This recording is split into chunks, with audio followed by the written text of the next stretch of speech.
আসসালামু আলাইকুম ম্যাম। হ্যাঁ, ওয়ালাইকুম সালাম জান্নাতুল।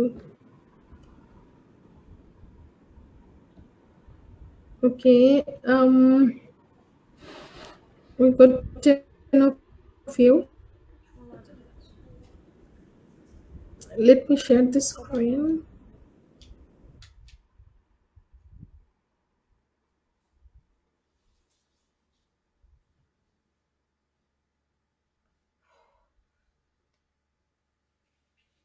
একটু হিসু করে আসি দেখো খাতা।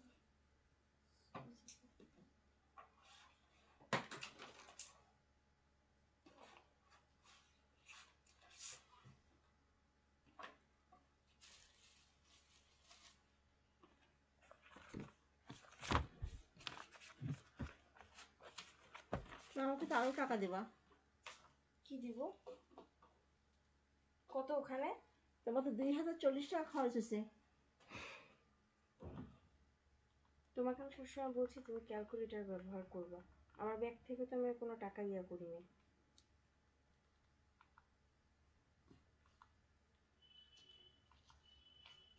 নাও মা, তুমি ক্যালকুলেটর করো। ধরো কত খরচ হয়েছে?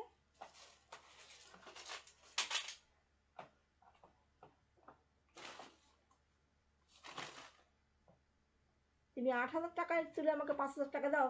5,700 টাকা দিছি। 5,700 টাকা কেন তুমি আমাকে দেবা? এখানে তো 2,200-র সাথে 5,700 যোগ করলে 8,000 হচ্ছে।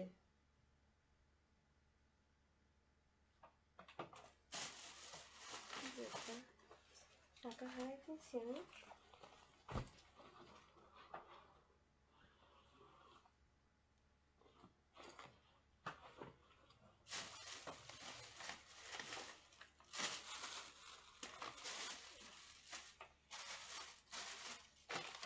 আম্মু সবসময় আমাকে মানুষের প্রশংসাতে রাখে।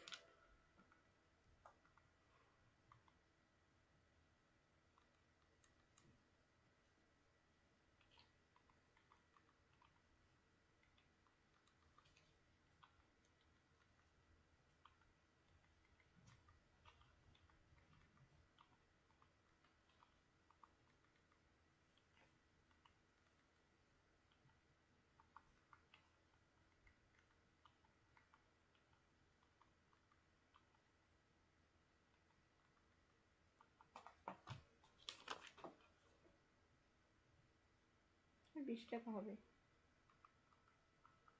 2,080 টাকা খরচ হয়েছে।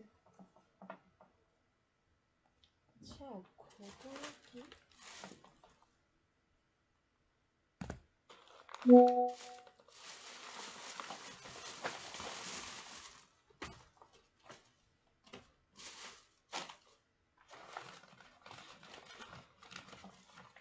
ও,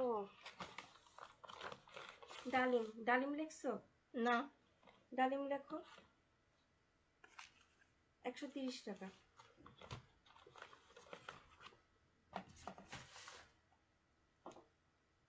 তোমার ওখানে হিসাব করে কত হয়েছে?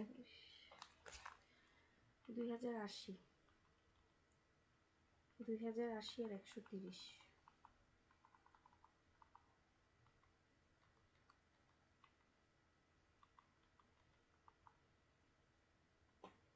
ঠিকই তো আছে। Is the screen Yes, ma'am, visible to visible. you? Okay, thank you.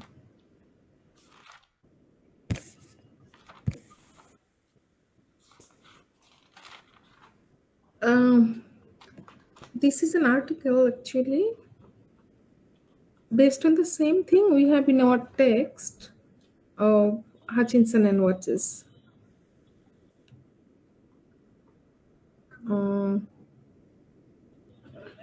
Have you read any of you?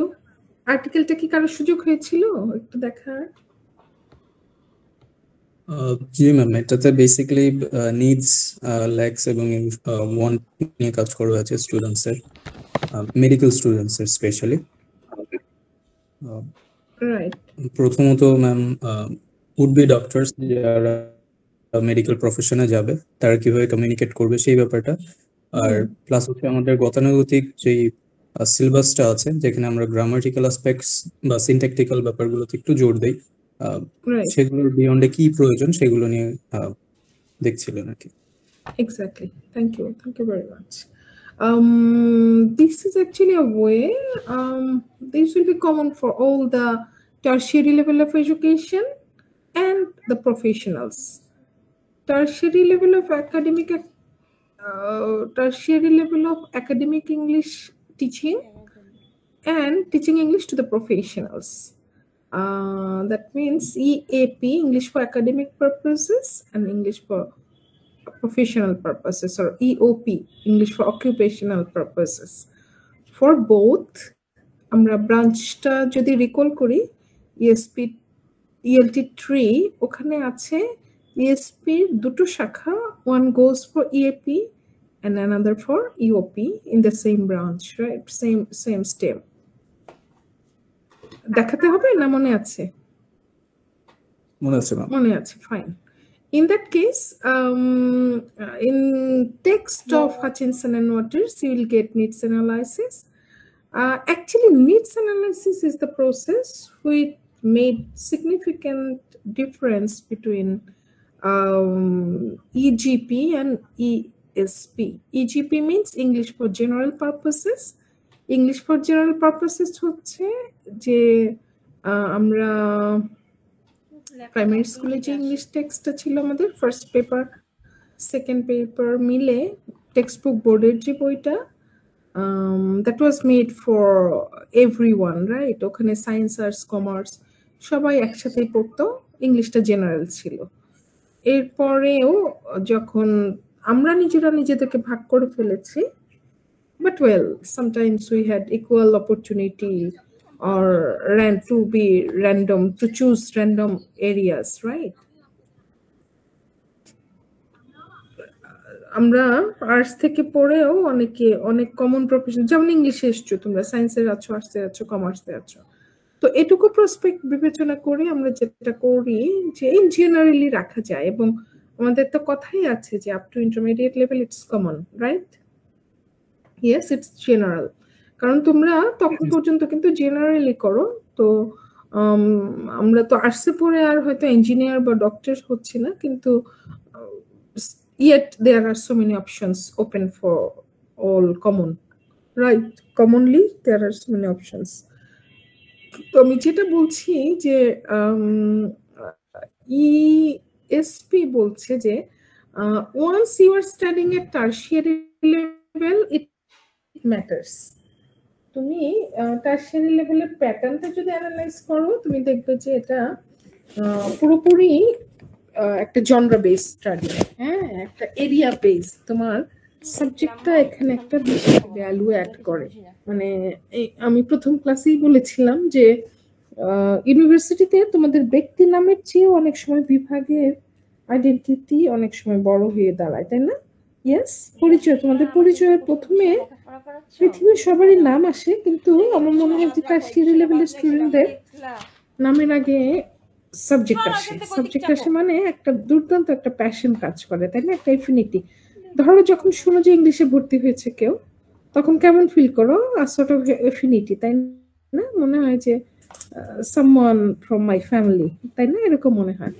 অন্তত বিবিএতে একটা ছেলে ভর্তি হয়েছে, তার চেয়ে হয়তো ইংলিশে কেউ ভর্তি হয়েছে, এটা শুনলে তোমার বেশি আপন লাগে, তাই না? তো এই ব্যাপারটা অনেক ক্ষেত্রেই অনেক স্পেশালাইজড অ্যাকচুয়ালি। তোমার জন্য তোমার যে কনটেক্সট আছে সেটা আলাদা, তোমার যে কন্টেন্টস আছে সেটা আলাদা, তোমার মোটিভেশনটাই আসলে আলাদা, তোমার সবকিছুই আলাদা। মানে পাশাপাশি ল ডিপার্টমেন্ট আছে আর ইংলিশ আছে, ধরো দেখো কত পার্থক্য, তাই না? মন মানসিকতায়, তাদের নেচারে, তাদের কাজের প্যাটার্নে, তোমাদের নেচারে, তোমাদের কাজের প্যাটার্নে, তাই না? এক ধরনের এরকম ডিফারেন্স আছে। তাহলে এই যে ইস্যুগুলো, ডিফারেন্ট ইস্যুস, তাহলে এই ইস্যুগুলো টারশিয়ারি লেভেলের স্টুডেন্টদেরকে অনেক ইনফ্লুয়েন্স করে। ফলে এটা বলা হয় যে আমরা যারা ইংলিশ টিচিং করছি, বিশেষ করে ওই লেভেলের স্টুডেন্টদেরকে ইংরেজি পড়াচ্ছি, তাদের 12 years must have been enough for going with EGP. 12 years আমরা ইজিপির যে জেনারোসিটি সেটা নিয়ে আমরা অনেক চেষ্টা করেছি, অনেক কিছু করেছি। আর মূল বিষয়টা তোমাদেরকে বলি, মূল বিষয় হচ্ছে যে মূলত আমি তোমাদেরকে একদিন জিজ্ঞেস করেছিলাম যে 12 বছরের বন্ধুত্ব কেমন, 12 বছরের বন্ধুত্ব কেমন তোমাদের। 12 বছরের বন্ধুত্ব কিন্তু অসম্ভব প্রিয় বন্ধু হয়ে যায়, তাই না? মানে এত গভীর সম্পর্ক হয়ে যায় যে both of you know everyone very deeply, profoundly. তাহলে ইংরেজির সাথে 12 বছরের সম্পর্কে 13তম বছরে এসে আবার সেই প্রাইমারি সেকেন্ডারি হায়ার সেকেন্ডারি যে সিলেবাস সেটা রিপিট করার মূলত কোনো সুযোগ নাই। কারণ দুটো জিনিস, মজার জিনিসটা দেখো, প্রথমত 13তম বছরে মানে 12 বছরের যে গভীরতা, একটা বন্ডিং তৈরি হওয়ার যে বিষয়, সেটা কিন্তু 12 বছর enough time to make a very good relationship with English. এখন সেটা তুমি যদি বলো যে 12 বছরেও আমার এই বোঝাপড়াটা ইংরেজির সাথে ঠিক হয়নি, সেটা 13তম বছরে এসে সেই চর্বিত চর্বণে আসলে সেটা হয় না, রাইট? এটা যদি হওয়ার থাকতো তাহলে হয়তো 12 বছরেই হয়ে যেত, তাই না? সেই একই ম্যাটেরিয়াল দিয়ে 13তম বছরে ইটস নট পসিবল আইদার, ঠিক আছে? এটা। আর একটা জিনিস খেয়াল করো যে সারা বাংলাদেশে সব পাবলিক প্রাইভেট ইউনিভার্সিটির সব সাবজেক্টে, একেবারে মেডিকেল বলো, ইঞ্জিনিয়ারিং বলো, সব সাবজেক্টের অনার্সে বলো, কারো 2টো কারো 3টে, হ্যাঁ 3 সেমেস্টার ধরে তোমাদের যে এই যে ইংরেজি কোর্স পড়তে হয়, এত বোদ্ধা আমাদের syllabus developer, syllabus designer, curriculum developer যারা আছেন, ওনারা কিন্তু একটা সাবজেক্ট দিয়ে রেখেছেন। হ্যাঁ, ইংলিশ কিন্তু পড়তে হয় সবার বাধ্যতামূলক বলতে গেলে, তাই না? এখন বলো তো কেন এই অপচয়, কেন দিয়েছেন, কেন এই অপচয়? অপচয় বলতে আমি বুঝাচ্ছি তোমাদের ক্রেডিট বেশি নিতে হয়, টাকা বেশি যায়, তাই না? তাই না? এটা কি কোনো লজিক জানো তুমি? মানে লজিক বোঝো যে কেন এটা? বলো তো সেটা কি? হ্যাঁ, মোস্ট প্রবাবলি তাদেরকে তাদের ফিউচার জব ফিল্ডে যাবার পর তাদের যে কমিউনিকেশনটা প্রয়োজন, মিনিমাল কমিউনিকেশনটা, হ্যাঁ, জব ফিল্ডে সেটা যেন আর কি অবশ্যই ভালো বলেছো। তারও আগে ধরো একাডেমিক যে মানে মিডিয়াম অফ ইংলিশ, মিডিয়াম তো অফকোর্স ইংলিশ না, মিডিয়াম তো মিডিয়াম অফ স্টাডিজ তো ইংলিশ আবার, তাই না? Yes, ma'am. Medium of study English. ফলে প্রথমত একাডেমিকলি তারা যেন পড়াশোনাটা ভালো করে করতে পারে, একটু সাউন্ড যেন হয় পড়াশোনাটা। মানে তোমার কোর কোর্সেস পড়ার জন্য তো ইংরেজি লাগবে, এবং সেই ইংরেজি কিন্তু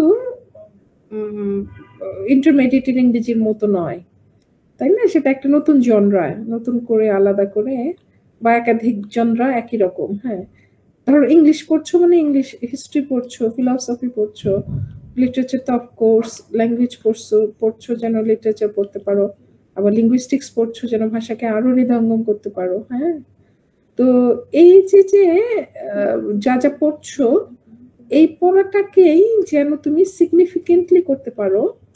হ্যাঁ, this is not all about practicing general English, তাই না? এটা আসলে ইংলিশের জন্য যদি সেটা হয় গ্রামার, সেটা কিন্তু, বা ইংলিশ যে ধরো তুমি টার্মস এন্ড জনরার যে কোর্সটা পড়েছো, এটা নিশ্চয়ই ইন্টু টার্মস এন্ড জনরা যেটা আছে, into literary terms and genre, সেটা কিন্তু অন্য কেউ কাউকে পড়াবে না, তাই না?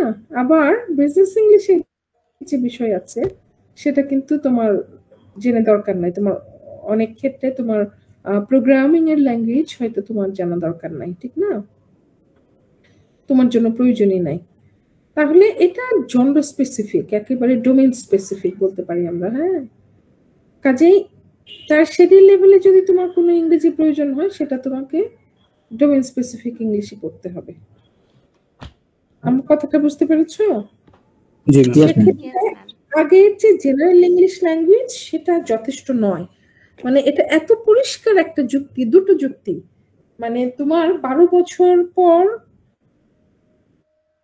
13তম বছরে ইংরেজির প্রয়োজনই নাই, কারণ 12 বছর যথেষ্ট সময়। আমি একেবারে 1 2 3 যদি বাদও দেই, 2 পর্যন্ত বাদও দেই, 3 4 5 6 7 8 9 10 11 12 অন্তত 10 বছর তো মোটামুটি রেগুলার 100 নাম্বার 200 নাম্বার ইংরেজি পড়ার অভিজ্ঞতা আমাদের, ফলে এটা একটা বড় ব্যাপার। হ্যাঁ, আর যদি 13তম বছরে কম্পালসারি কোর্সটা হয়, এটা কিন্তু পুরনো সেই ভাষার দুর্বলতার তো আছে, তার ঊর্ধ্বেও কিছু কিছু আছে। হ্যাঁ, তার ঊর্ধ্বের বিষয়গুলো হচ্ছে যে জনরা অনুযায়ী, হ্যাঁ, যার যার এরিয়া রিলেটেড, যেন এটা তোমাকে প্রফেশনাল একাডেমিয়ায় এই কোর কোর্সেস পড়তে এবং প্রফেশনে তোমার কমিউনিকেশনটা করতে সাহায্য করে, ঠিক সেরকম একটা কিছুই লাগবে। হ্যাঁ, ঠিক আছে। তো এরপরেও আমরা কেন যে ইজিপি বলি, এরপরেও কেন যে আমরা ইএসপি বলি না, জেন্ডার স্পেসিফিক কিছু কথা বলি না, এটা একেবারে আসলে অ্যাবনর্মাল।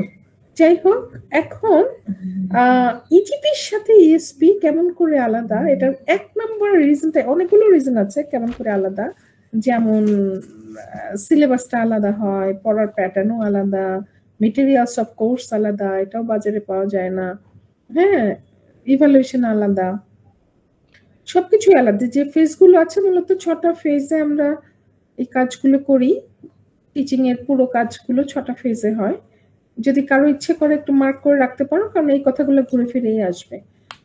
ফার্স্ট ফেজ, এটাকে কর্নারস্টোন বলি যদি আমরা, one of the cornerstones that differentiated EGP or ESP from EGP, সেটা হচ্ছে নিডস অ্যানালাইসিস। এরপরে আছে এই নিডস অ্যানালাইসিসের যে ফাইন্ডিংস, এটা থেকে আমরা ফর্মুলেট করতে পারি goals and objectives. Goals and objectives, we will formulate goals and objectives from here. Then we will design syllabus. The next phase is to develop materials, and finally to teach and evaluate. Teaching and evaluation. তাহলে needs analysis, formulation of goals and objectives, needs analysis, formulation of goals and objectives, এরপরে হচ্ছে syllabus designing, next হচ্ছে materials development, তারপরে teaching and finally evaluation. তাহলে এই পুরো প্রসেসটা শুরুই হয় নিডস অ্যানালাইসিস দিয়ে। আর ইজিপিতে নিডস অ্যানালাইসিসটা একটু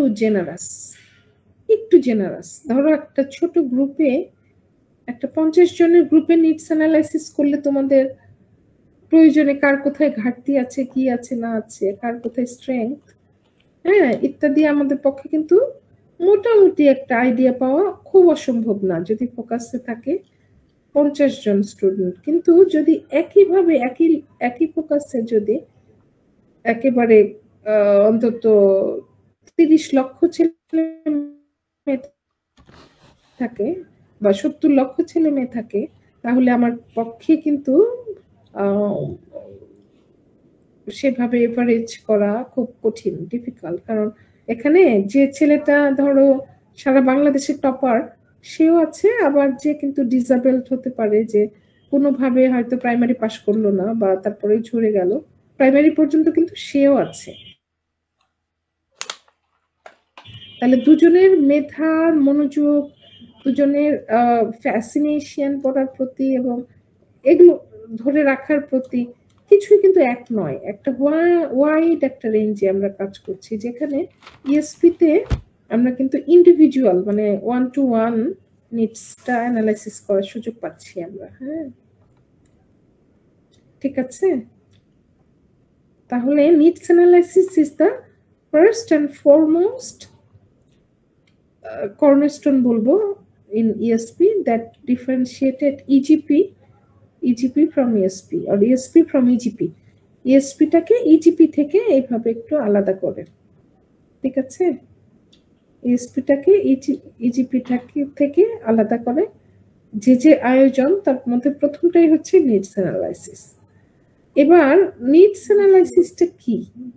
নিডস অ্যানালাইসিসটা মানে হচ্ছে যে ছাত্রছাত্রীরা পড়াশোনা করছে তাদের প্রয়োজনটা কি সেটা একটু যাচাই করা।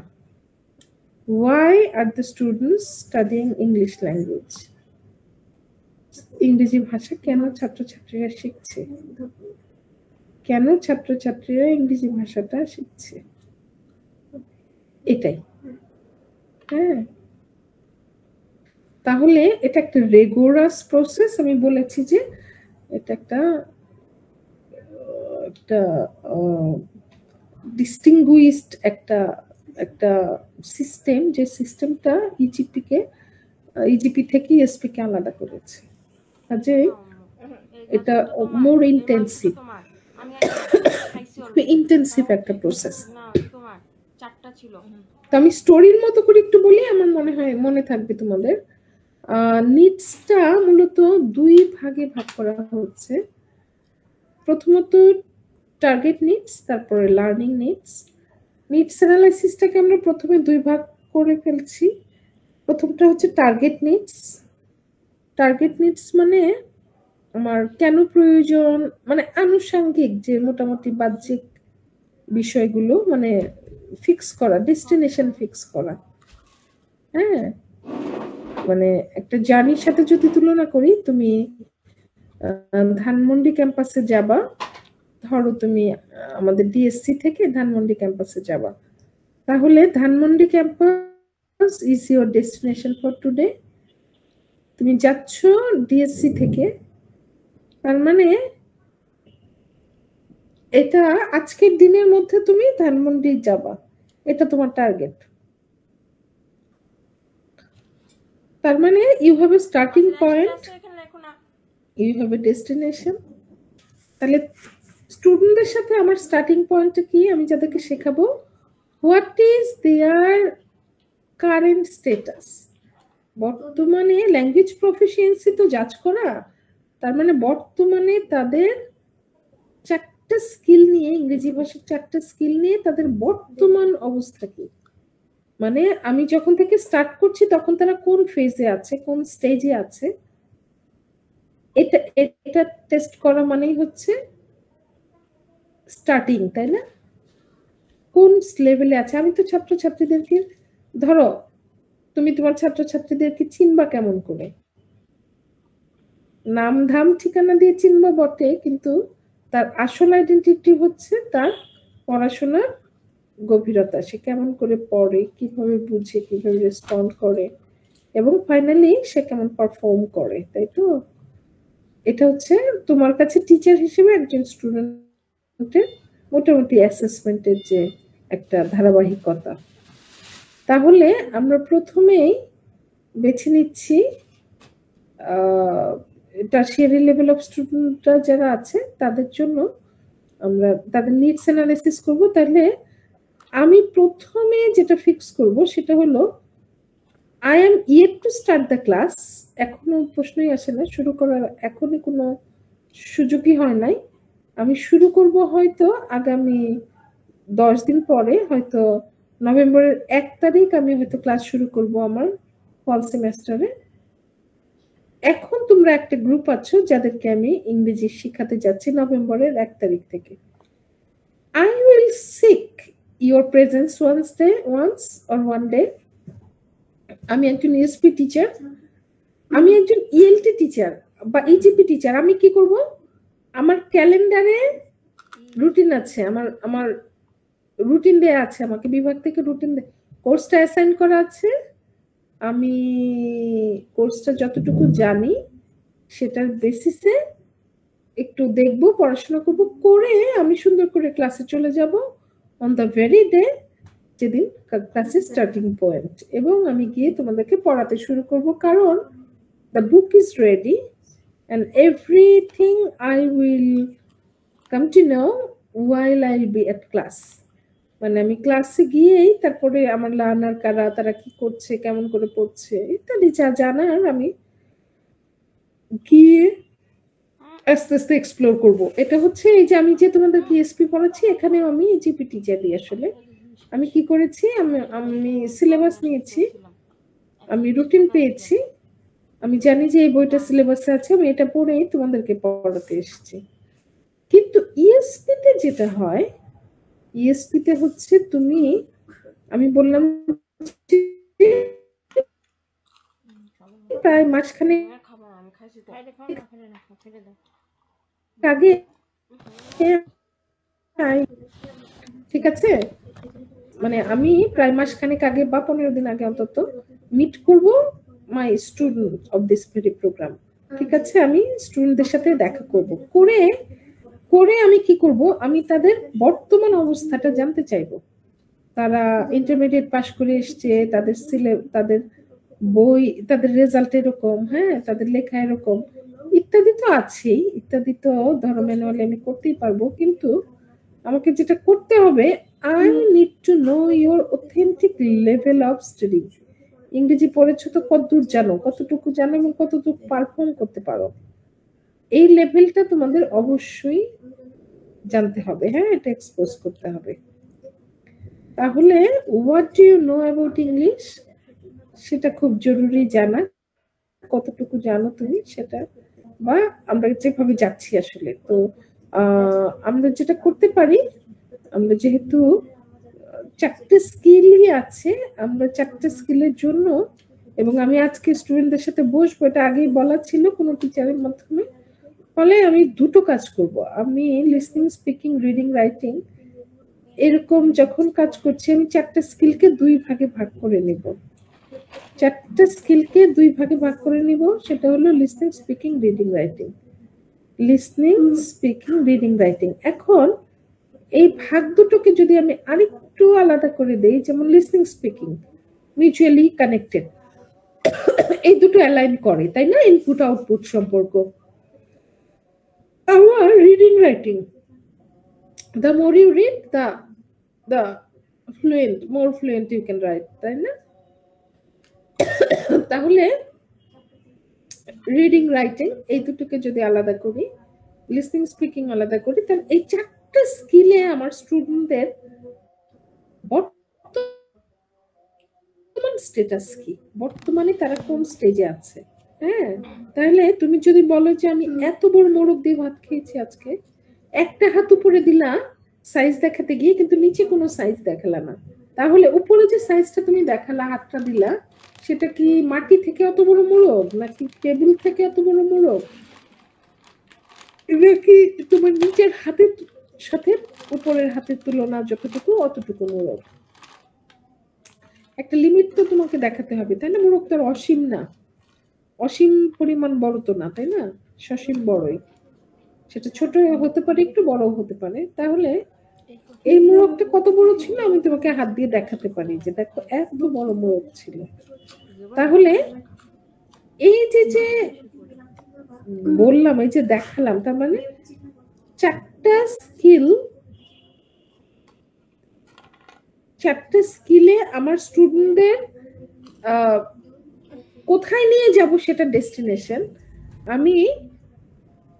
আমি স্টুডেন্টদের, মেডিকেল স্টুডেন্ট যেহেতু মেডিকেল এরিয়ায় করছি, যে কোনো এরিয়ার জন্য এক্স্যাক্টলি একই হবে, যেহেতু আমি মেডিকেল স্টুডেন্টদেরকে পড়াচ্ছি, তারা অদূর ভবিষ্যতেই মেডিকেলের পাশ করে যে কোনো না কোনো প্রফেশনে যাবে। তাহলে আমার যেটা করতে হবে, আমি আমার বর্তমান স্টুডেন্টদের উড বি প্রফেশনে কি কি ধরনের ল্যাঙ্গুয়েজ ব্যবহৃত হয়, সেটা যদি আমি তার একটা প্রবাবল ওয়ার্ক প্লেসে ঘুরে এসে যদি সরেজমিনে দেখে আসি যে একজন ডক্টর একটা ইন্টারন্যাশনাল হসপিটালে একজন ডক্টর কি কি ধরনের পারফরমেন্স করছে এবং সেখানে তার ইংরেজির কি কি ধরনের প্রয়োজন আছে, ঠিক আছে, একজন অ্যানেস্থেটিস্ট, বিং অ্যান অ্যানেস্থেটিস্ট একটা ইন্টারন্যাশনাল স্কেলে কেমন করে কাজ করতে হয়, একজন হয়তো এরকম হলো যে একটা ওয়ার্কিং প্লেসে এরকম হলো যে একজন অ্যানেস্থেটিস্ট একজন স্পেশালিস্টের সাথে কাজ করছেন, ঠিক আছে? তাহলে ওনাকে কিন্তু এরকম কাজ ইনস্ট্রাকশন নিয়ে কথা বলে বুঝিয়ে দিলে বুঝতে হবে। হ্যাঁ, তার মানে you need to be very attentive, তোমাকে প্রচন্ড অ্যাটেন্টিভ হতে হবে so that you can be very good nurse or good doctors. তাহলে এই যে যে তুমি তাদের লেভেলটা বুঝতে চাইছো, প্রথমটা হচ্ছে তারা কোন স্টেজে আছে, বর্তমানে কোন স্টেজে আছে এবং তাদেরকে কোন লেভেলে নিয়ে যেতে হবে। আমরা কোন স্টেজে আছে এটা কিভাবে ডিটেক্ট করছি? কোশ্চেনিয়ার দিয়ে তাদেরকে সার্ভে করছি। 4টা স্কিল তো, একটা হচ্ছে লিসনিং স্পিকিং স্কিলের জন্য, লিসনিং স্পিকিং স্কিলের জন্য একটা ইন্টারভিউ সেশন করতে পারি, আর নাম্বার 2 রিডিং রাইটিং এর জন্য whatever they can write they will write and you will just assess the scripts. ওখানে গাইডেড একটা কোশ্চেনিয়ার থাকবে, সেই কোশ্চেনিয়ারে রিডিং আছে আর রাইটিং, প্রশ্ন পড়ে পড়ে উত্তর দিতে হবে। তো প্রশ্ন পড়লাম মানে আমি রিডিং করছি, আর উত্তর দিচ্ছি মানে হয়তো রাইটিং এ করছি। তাহলে রিডিং, রাইটিং এবং ন্যাচারালি লিসনিং এবং স্পিকিং, এই 4টা স্কিল সম্পর্কে আমরা যদি কারো ধারণা নিতে পারি, ধরো আমার সামনে 25 জন স্টুডেন্ট আছে, এই 25 জন স্টুডেন্টকে আমি কি করব, আমি হয়তো মুখে কিছু ইন্টারভিউ করলাম, হ্যাঁ ওরালি কিছু ইন্টারভিউ করলাম, ফলে তারা কিন্তু জানতে পারলো যে আমি জানতে পারলাম যে তারা আমার প্রশ্ন বুঝে কিনা, নাম্বার 1, প্রশ্ন বুঝলে সেই ধরনের প্রশ্ন অ্যান্সার করতে পারে কিনা, নাম্বার 2। তাহলে আমার প্রশ্ন যদি তারা শোনে এবং বুঝতে পারে, চেষ্টা করে বুঝতে, তার মানে তারা বুঝতে পারছে বা বুঝতে পারবে, এই তো। তার মানে এই যে যে লেভেলটা তাদের, আমি যেটা করব এখানে যেটা বলা আছে যে স্টার্টিং পয়েন্ট ধরার জন্য প্রথমে স্টুডেন্টদেরকে একটা কোয়েশ্চেনিয়ার এবং একটা ইন্টারভিউ সেশন কন্ডাক্ট করতে হবে। ধরো আমার ক্লাস শুরু নভেম্বরের 1 তারিখ থেকে, আমি হয়তো আগামীকালই রিকোয়েস্ট করেছি কোঅর্ডিনেটরকে যে ওদের সাথে আমার একবার বসা খুব জরুরি, তাহলে ওদের সাথে আমাকে একবার বসার ব্যবস্থা করে দেন। এবং আমি প্রিপারেশন হিসেবে আমি যেটা নিয়ে গেছি সেটা হলো লিসনিং স্পিকিং এর জন্য কিছু সেশন, হ্যাঁ, অথবা একটা ইন্টারভিউ, সেলফ ইন্ট্রোডাকশন, এই জাতীয় ইন্টারভিউ হলেই হবে। আর নাম্বার 2 হচ্ছে রিডিং এন্ড রাইটিং, একটু সিরিয়াস, স্পিকিং এর চেয়ে একটু সিরিয়াস, কিন্তু অত সিরিয়াস না যেটা আমরা সাধারণত মনে করে থাকি, অত সিরিয়াস না। তার মানে আমরা যেটা করলাম প্রথমে নিডস অ্যানালাইসিস, আমরা বলছি একজন শিক্ষার্থীকে যে why do you need to learn English. আমি কি বলছি, আমরা বলছি যে তুমি কেন ইংরেজি শিখতে চাও, তাই না? তাহলে এর জবাব তোমার আছে, এর জবাব আমার আছে না? যে আগে যদি আমাকে কেউ বলে যে কেন ইংরেজি শিখতে চাই, তাহলে হয়তো আমি অনেক উল্টাপাল্টা বলে দেব। কি বলে দেব? হয়তো যে কারণে ইংরেজি শিখতে চাই সেই কারণটা হয়তো আমি বলেই দিলাম যে এই কারণে আমি ইংরেজি শিখতে চাই। ফলে আমার জন্য যেটা সুবিধা হলো, আমি যে বলতে পারছিলাম কিনা লিসনিং, স্পিকিং, রিডিং, রাইটিং, আমি কথা বলে, আমি হয়তো তাদেরকে ইন্টারভিউ করলাম যে why have you chosen English to study as your chosen English to study your undergrad। তো তখন স্টুডেন্টরা যে জবাবটা দিবে, তার মানে প্রশ্নটা শুনলো অথবা এই প্রশ্নটা হয়তো লিখে দিয়েছি আমি, উত্তর করলো, তার মানে বুঝে পড়া মানে হচ্ছে সে ইংরেজিটা বোঝে, আর উত্তর করা মানে তার প্রোডাক্টিভ স্কিলও ঠিক আছে। তাইলে আবার উল্টো দিকে তাদের লিসনিং স্পিকিং করানোর জন্য হয়তো একটু good morning, how are you, I am fine, thank you, জবগুলো কেমন করে দেয় না দেয়, হ্যাঁ, তারপর একটা ছোট্ট কিছু থিমেটিক কিছু জিজ্ঞেস করলাম। হাউএভার আমি যেটা করব, আমি প্রথম সকালে একটা কোয়েশ্চেনিয়ার নিয়ে ক্লাসরুমে চলে যাব, তারপর খুব সুন্দর মিষ্টি কিছু আলাপচারিতা হতেই পারে, হওয়ার পরে আমি 1-to-1 ইন্টারভিউ নিয়ে নিব। What's your name, why have you chosen the department of English, কেন ইংরেজিতে পড়তে এসছো, what is your father, how many siblings do you have, ইত্যাদি নানা ধরনের ছোটখাটো প্রশ্নগুলো করে আমি তাদের লেভেলটা বুঝে নিব। ঠিক আছে, যে তাদের লিসনিং স্পিকিং কেমন। ঠিক আছে, তার মানে একটা কোয়েশ্চেনিয়ার দিয়ে তাদেরকে আমি জিজ্ঞেস করে নিলাম, বা তারা লিখতে পারলে লিখলো, লিখে একটা ছোট্ট অ্যান্সার দিয়ে দিল। লিসনিং, স্পিকিং, রিডিং, রাইটিং, তাই না, 4টা। ফলে প্রথমে রিডিং এর কথা বলছি, যে রিডিং এ তোমাকে হয়তো যে কোনো ভাবে, লিসনিং স্পিকিং এ যে কোনো ভাবে আমরা একটা ইন্টারভিউ নিলাম, সেই ইন্টারভিউ আমি একটু মার্ক করলাম, যে কে একটু ফ্লুয়েন্টলি বললো, কে একটু বাধাগ্রস্ত হচ্ছে, কে বলতে লজ্জা পাচ্ছে, কে এক্সট্রোভার্ট, কে ইন্ট্রোভার্ট। হ্যাঁ, একদিনে চাইলে কিন্তু মোটামুটি একটা আইডিয়া পাওয়া যাবে রিগার্ডিং দ্য হোল ক্লাস, এবং আমার হাতে খাতা কলম আছে টু ডকুমেন্ট। হ্যাঁ, তো আমি পিক করে ফেললাম, 1 ঘন্টায় মোটামুটি বসে লিসনিং স্পিকিংটা করে ফেললাম, তোমাদের ইন্টারভিউটা নিয়ে ফেললাম। মানে জানতেও পারলে না, তুমি তোমার মতো করে স্পন্টেনিয়াসলি বলে গেলে, কিন্তু আমি এমন টপিক দিয়েছি যেটা তোমার এক্সপেরিয়েন্সের পার্ট, এবং তুমি কিন্তু খুব সুন্দর করে সেই কাজটা শেষ করে ফেললে। তাহলে লিসনিং স্পিকিং সম্পর্কে আমাদের মোটামুটি আইডিয়া হলো। এবার রিডিং রাইটিং, ঠিক একইভাবে রিডিং রাইটিং এর জন্য একটা রিডিং কম্প্রিহেনশন বা কোনো একটা প্রশ্নের ভিত্তিতে তোমাদেরকে পড়তে রিডিং মেটেরিয়ালস দিয়ে দেওয়া হলো, যেন এটা পড়ে পরবর্তীতে আমরা অ্যান্সার লিখি অথবা মুখে রিফ্লেকশন দিই। তাহলে রিডিং রাইটিং, এই রিডিং রাইটিং এর জন্য আমি কোশ্চেনিয়ার, একটা প্রিসেট কোশ্চেনিয়ার দিচ্ছি স্টুডেন্টদেরকে, যেন তারা প্রশ্ন পড়ে বুঝতে পারে এবং অ্যান্সার লিখতে পারে। ঠিক আছে, তাহলে এই যে আমি যে পরিশ্রমটা করলাম, কি পরিশ্রম করলাম, ইংলিশে গ্রাজুয়েট আমি বসে থাকতে পারতাম ঘরে, কিন্তু যেহেতু এই মানে স্টুডেন্টরা নতুন এবং আমি তাদেরকে সিরিয়াসলি পড়াচ্ছি, ফলে আমি যেটা করব, আমি ঘরে বসে না থেকে আমি কিন্তু তাদের প্রবাবল ওয়ার্ক প্লেসে চলে যাব, সেখানে ওরা টার্মস কি ব্যবহার করে, জার্গনস কি ব্যবহার করে, ভোকাবুলারি প্যাটার্ন কি, তাদের ইউজগুলো কেমন, এগুলো সব একেবারে প্র্যাকটিক্যালি দেখে আসবো, যে কোথায় এভাবে কিভাবে আসলে পড়ার প্র্যাকটিসটা হচ্ছে।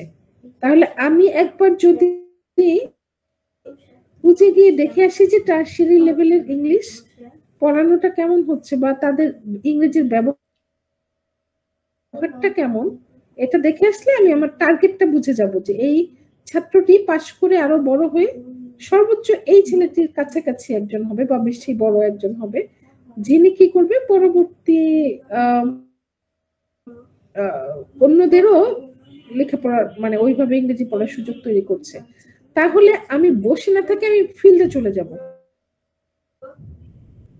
ঠিক আছে, ইন্ডাস্ট্রিতে চলে যাব, যেখানে পরিশীলিত হয়ে ওই এরিয়ায় সবচেয়ে ভালো কাজ করতে পারবে। ঠিক আছে না, ঠিক আছে না। আমি বসে থাকিনি যে আমি তো ইংরেজিতে honours pass, masters pass, PhD pass, আমি কেন তাদের কাছে যাব, তারাই আসুক আমার কাছে, না, এটা করিনি। I directly visited the industry of my current students nowadays.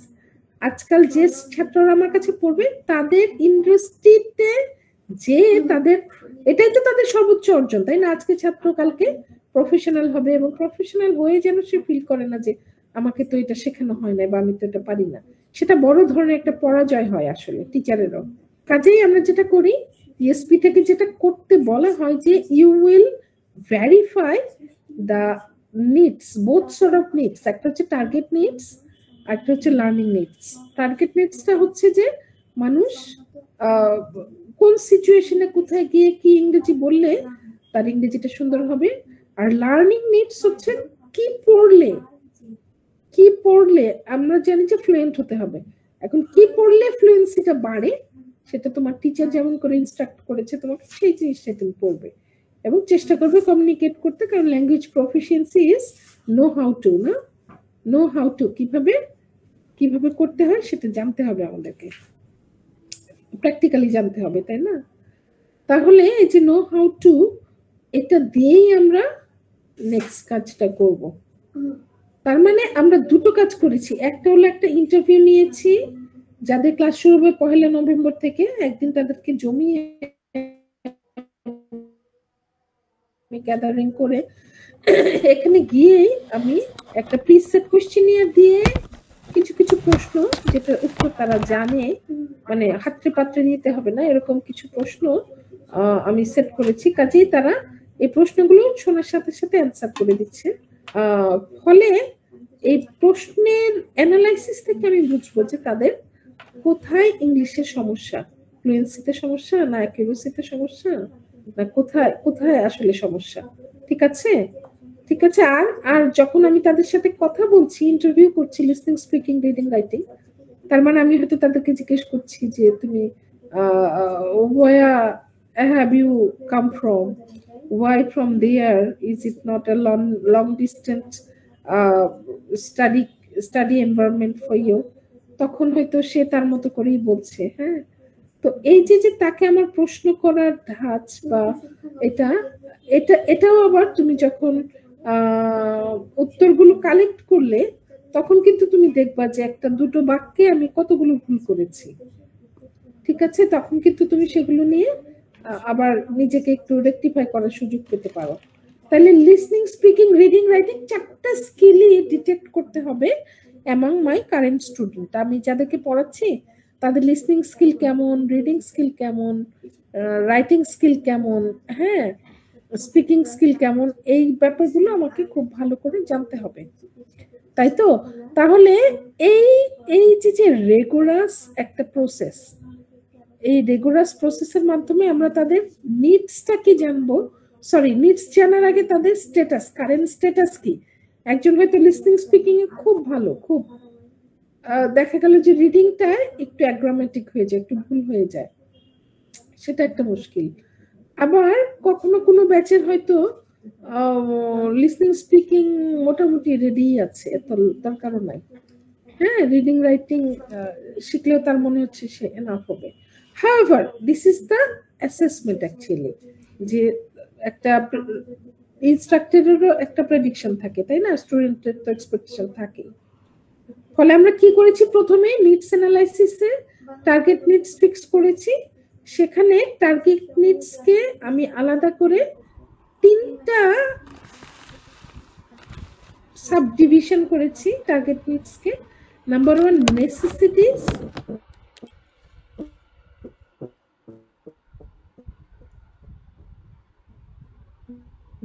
Number 2 lakhs ধরে রেখেছি, এরপরে আছে নেসেসিটি, ল্যাক্স, ওয়ান্স। যখন আমরা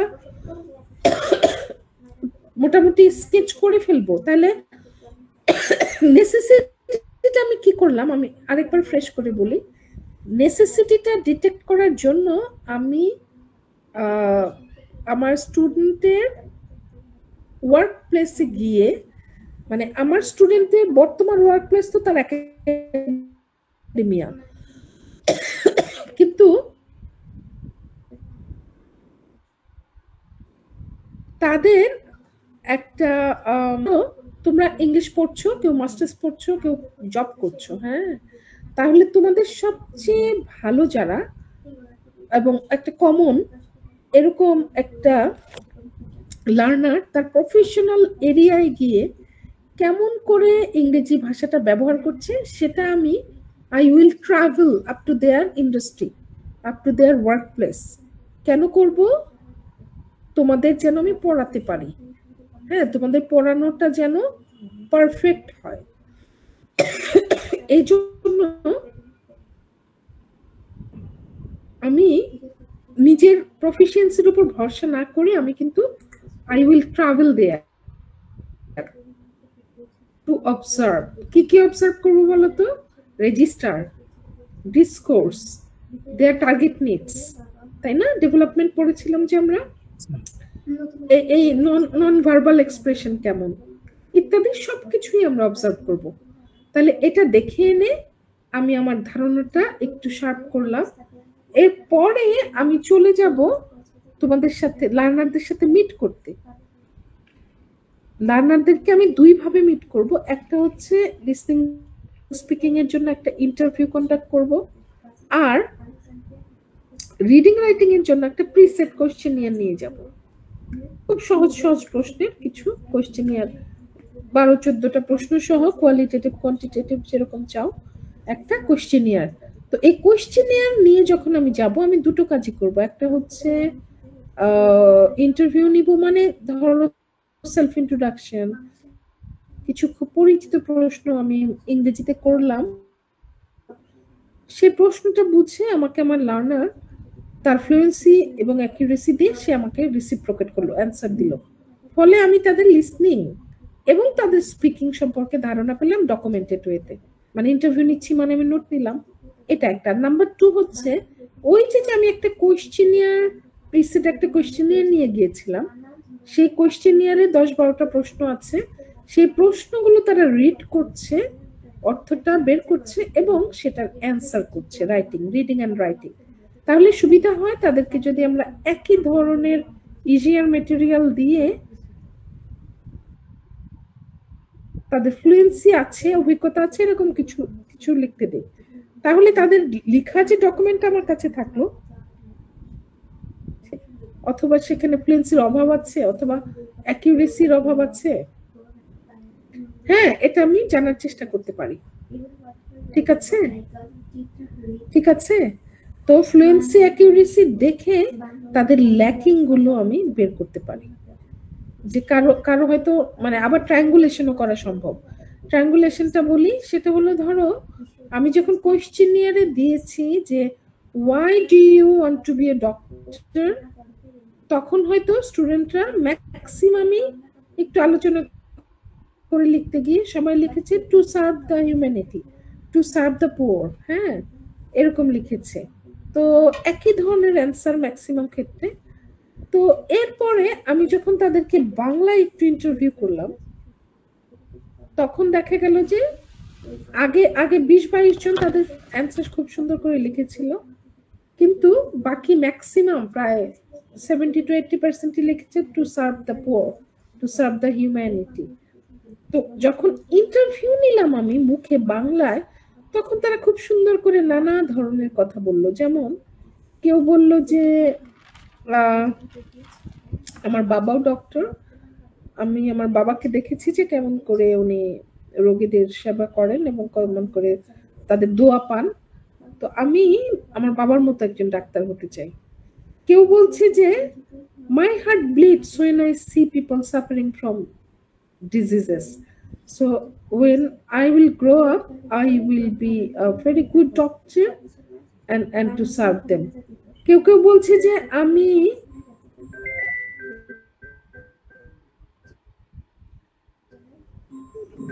আমি সব রোগীদের কাছ থেকে টাকা নেব না, হ্যাঁ,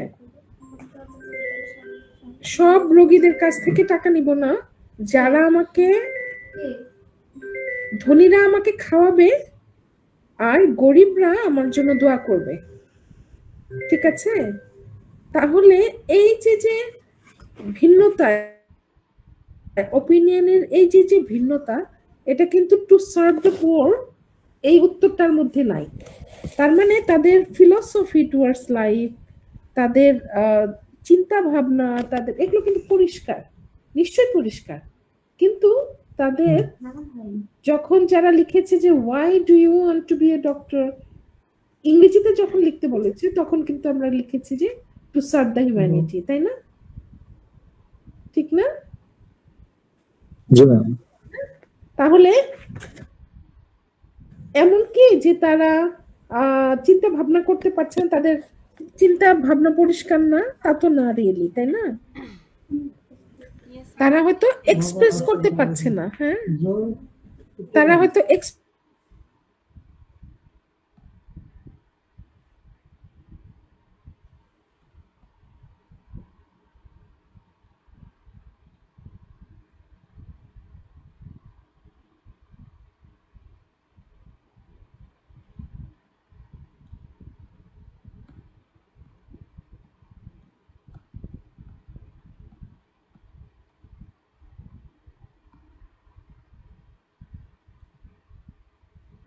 আচ্ছা, তার মানে তাদের চিন্তা ভাবনা কিন্তু পরিষ্কার, মাতৃভাষায় সে বলতে পারছে, তার মানে ইংরেজিতে কেন বলে নাই?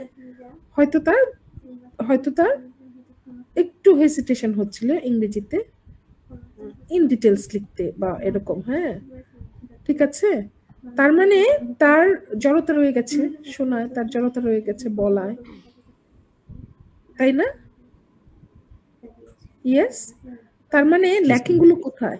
তার গ্রামারে একটু সমস্যা আছে, হয়তো ফ্লুয়েন্টলি যখন লিখছে তখন হয়তো টেন্স রিলেটেড কিছু এরর হচ্ছে, তার হয়তো সাবজেক্ট ভার্ব এগ্রিমেন্টে কিছু কিছু ঘাটতি তোমার চোখে পড়ছে, ফ্লুয়েন্সি জনিত কিছু প্রবলেম হয়তো আছে, অ্যাকিউরেসি জনিত আছে। তো এগুলো হচ্ছে তোমার ল্যাকিংটা তুমি বের করে নিলা। তার মানে তার কারেন্ট অবস্থা হলো এই। কিন্তু এই লার্নারদেরকে তোমার কোন লেভেলে নিয়ে যেতে হবে? পরপর দুটো semester listening, speaking, reading, writing. এখন তুমি সিলেবাস যেভাবেই করো, তোমাকে এই 2 সেমেস্টারের মধ্যে তাদেরকে এমন একটা পর্যায়ে নিয়ে যেতে হবে যেটা তুমি দেখে এসছো যে একটা ইন্টারন্যাশনাল মেডিকেল কলেজের টিচার একজন, তাহলে উনি যেভাবে ইংলিশ ল্যাঙ্গুয়েজ প্রফিসিয়েন্সিটাকে ব্যবহার করছেন, তোমার তাকে সেই লেভেলে নিয়ে যেতে হবে। অথবা একজন ডক্টর যিনি হসপিটালে, একটা ইন্টারন্যাশনাল হসপিটালে কাজ করছেন, সেই ডক্টর তার যে ধরনের অ্যাচিভড ফ্লুয়েন্সি, সেই ফ্লুয়েন্সিটাই তোমাকে দিন শেষে ইয়ে করতে হবে, তাই না? পৌঁছে দিতে হবে তাকে ওই পর্যন্ত। তার মানে তুমি ল্যাকিংটা ডিটেক্ট করলা, মানে তুমি স্টার্টিং পয়েন্টটা, তোমার জার্নির স্টার্টিং পয়েন্টটা ফিক্স করলা, আর তুমি ডেস্টিনেশনটা ফিক্স করলা যখন তুমি হসপিটালের ওই ডক্টরদেরকে দেখে আসছো যে তারা কোন ধরনের ইংরেজিতে প্রফেশনালি কথা বলছে, কাজ করছে, মানে হাইয়েস্ট তাদের কোন ধরনের প্রফিসিয়েন্সি দরকার, এটা হচ্ছে তাদের ডেস্টিনেশন, টার্গেট সিচুয়েশনের ডেস্টিনেশন। আর ল্যাকিংটা হচ্ছে স্টার্টিং, মানে তুমি যাদেরকে পেলা তারা এই স্টেটে আছে, তাদের এই সমস্যা আছে, এদেরকে তোমার এইটুকু সময়ের মধ্যে, স্টিপুলেটেড টাইমের মধ্যে ইংরেজি শিখিয়ে ওই লেভেলে নিয়ে যেতে হবে যেটা তুমি দেখে এসছো। So you map the gap, কিসের মধ্যে gap? Between the starting point and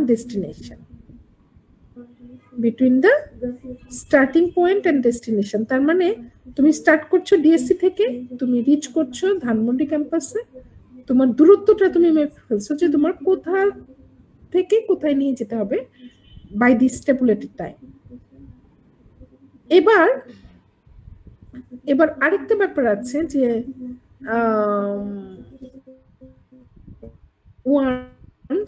মানে নেসেসিটি হচ্ছে আমাদের টার্গেটটা ডেস্টিনেশন এবং এটা সায়েন্টিফিক একটা অ্যানালাইসিস, আর ল্যাকিংটা হচ্ছে আমাদের স্টার্টিং পয়েন্ট। এই ল্যাকিংটাতে আমরা দেখবো যে যে ভুল সহ যে সমস্যা সহ আমার লার্নাররা আমার কাছে এসছে। এর মধ্যে আরেকটা ব্যাপার আছে ওয়ান্স, সেটা আমরা আলাপ করব। এটা হচ্ছে লার্নারের ওপিনিয়ন নেয়া, যে তুমি কি করতে চাও, তুমি কি এটাই পড়তে চাও কিনা, ইত্যাদি ইত্যাদি। ওপিনিয়ন মোটিভেশনের জন্য আমরা আগেও বলেছি। আর নাম্বার 2 যেটা লার্নিং নিডস ডিসাইড করবে যে তার কয়টা স্কিল দরকার। এই যে এই কাজগুলো সে করছে একটা উপযুক্ত পরিবেশে, এই 4টা স্কিলের কাজ তাকে করতে হচ্ছে, তাহলে এখন তাকে কিভাবে কয়টা স্কিল, ল্যাঙ্গুয়েজে কয়টা স্কিল শিখলে সেই কাজগুলো পারফেক্ট ভাবে আমার লার্নাররাও করতে পারবে। অথবা কি শিখলে, ধরো তুমি ঠিক করেছো যে ডিস্টেন্সটা ডিএসসি থেকে ধানমন্ডি, এবার তুমি কি প্লেনে যাবে, হেলিকপ্টারে যাবে, না তুমি নৌকায় যাবে, না তুমি রিক্সায় যাবে, না তুমি বাসে যাবে, না তুমি উবারে যাবে, না তুমি বাইকে যাবে, তাহলে যা দিয়ে গেলে তোমার ওখানে পৌঁছা যায়। তার মানে লার্নিং নিডসটা হচ্ছে যা শিখলে তুমি উপযুক্ত টার্গেট সিচুয়েশনে একটা সুন্দরভাবে তুমি শিখতে পারবে, সেটাই হচ্ছে তোমার পারফর্ম করতে পারবে, সেটাই হবে তোমার লার্নিং নিডস। কি শিখলে, প্যাসিভাইজেশন শিখলে না নমিনেটিভ যা আছে এটুক শিখলেই তোমার হবে, বা সিনট্যাকটিক্যাল অ্যারেঞ্জমেন্টের কোনটা তোমার জন্য উপযুক্ত, মানে কি শিখলে আসলে তুমি উপযুক্ত জায়গায় গিয়ে টার্গেটে গিয়ে তুমি তাদের মতো করে পারফর্ম করতে পারবে অথবা তাদের চেয়ে ভালো। What to learn to perform in a target area, like your expectations, or to pay your to reach your expectations. তুমি কতটা রিচ করলে, কত কিভাবে করলে তুমি তোমার রিচ করতে পারবা, গোলে রিচ করতে পারবা, এটা হচ্ছে লার্নিং নিডস। আমি আবার বলছি, দেখো মিলাই, আমাদের দু ধরনের নিডস আছে, একটু রিফ্রেশ করি। আমাদের দু ধরনের নিডস আছে, একটা হচ্ছে টার্গেট নিডস, একটা হচ্ছে লার্নিং নিডস। লার্নিং নিডস আর কোনো ভাগ নাই, লার্নিং নিডস একটাই, শুধু লার্নিং নিডস। কিন্তু টার্গেট নিডস যেটা, সেটা হচ্ছে আমাদের আমব্রেলা টার্ম। আমব্রেলা টার্ম এই জন্য বলছে যে টার্গেট নিডস এর আন্ডারে আরো তিনটা কম্পোনেন্ট আছে। Number one, necessities. Number two, wants. Number two, lacks. Number three, wants. Necessities, lacks, wants. এখন নেসেসিটিটা আমি কেমন করে বুঝবো? আমার মনে হতে পারে যে আমি ইংলিশে অনার্স করেছি, মাস্টার্স করেছি, আমি অনেকদিন পড়িয়েছি, ফলে আমি জানতে পারবো আমার কাছে যে ছাত্রই আসে, বিজনেস এন্ড এন্টারপ্রেনারশিপের স্টুডেন্টরা যদি আসে, আমি বুঝতেই পারবো যে কি ধরনের ইংরেজি দরকার। কাজে আমি ঘরে বসেই আমি কাজ শুরু করে দিলাম যে তোমার সিলেবাস ডিজাইন আমার করতে হবে, আমি কাজ করছি। এটা এক ধরনের কাজ হতে পারে। এরকম হলে তোমার হয়তো জেনারেল ইংলিশ বাজারে যে বই পাওয়া যায়, রেন এন্ড মার্টিন দিয়েও তোমার চেয়ে ভালো কাজ হবে, আমার চেয়ে ভালো কাজ হবে। এরকম সরকারি মার্কা কাজ না, কাজটা হবে I must travel to the workplace of most successful professionals of the same area. তার প্রফেশনাল এরিয়াতে গিয়ে, ইন্ডাস্ট্রিতে গিয়ে আমি কি দেখবো? আমি দেখবো যে সে লিসনিং ব্যবহার করছে, তার কি লিসনিং স্কিল লাগছে, স্পিকিং স্কিল লাগছে, রিডিং রাইটিং স্কিল লাগছে, তার কি ধরনের ডিসকোর্স, কি ধরনের নন ভার্বাল এক্সপ্রেশন, তার কি ধরনের ভাষার কত, মানে কোন হাইয়েস্ট লেভেলে সে ভাষাটা এইভাবে ব্যবহার করে সে নিজেকে এই অবস্থায় নিয়ে এসেছে, সেটার একটা ক্লিয়ার অবজারভেশন। আমি হয়তো একটা ইউনিভার্সিটিতে গিয়ে একজন মেডিকেল ডক্টর যিনি অলরেডি প্রিন্সিপাল হয়ে গেছেন, হতেও পারেন, বা প্রফেসর হয়ে গেছেন, বা অ্যাসোসিয়েট প্রফেসর হয়েছেন, উনার আধা দিন উনাকে অবজার্ভ করতে পারি যে উনি ওনার লাইফে, এরকম সাকসেসফুল একটা লাইফে ইংরেজিটা কোন কোন স্কিল কেমন ভাবে ব্যবহার করছেন। আর একটা হসপিটালে যেতে পারি, মানে ডাক্তাররা তো হয় ডাক্তার হবে, নাহলে কেউ টিচার হয়, কেউ হয়তো ল্যাবে কাজ করেন, ডায়াগনস্টিক সেন্টারে কাজ করেন, তাই না?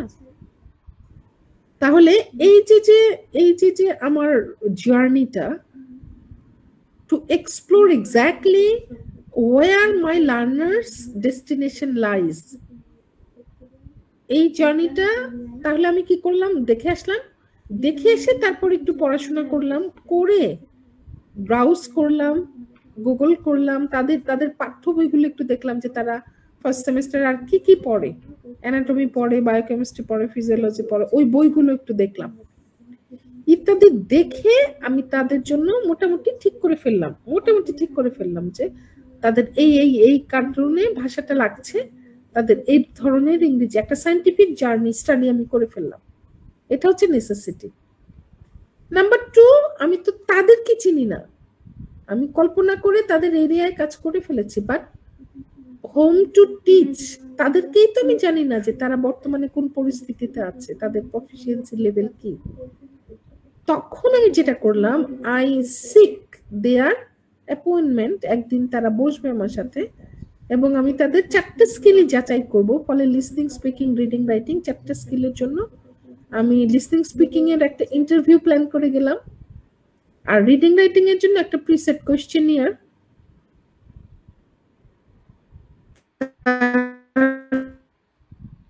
লিসনিং স্পিকিং এর যে ইন্টারভিউ নিলাম, সেখান থেকে আমি তাদের লিসনিং স্পিকিং এর বর্তমান স্ট্যাটাস জানবো, কোথায় তাদের কি ঘাটতি আছে সেটা জানবো।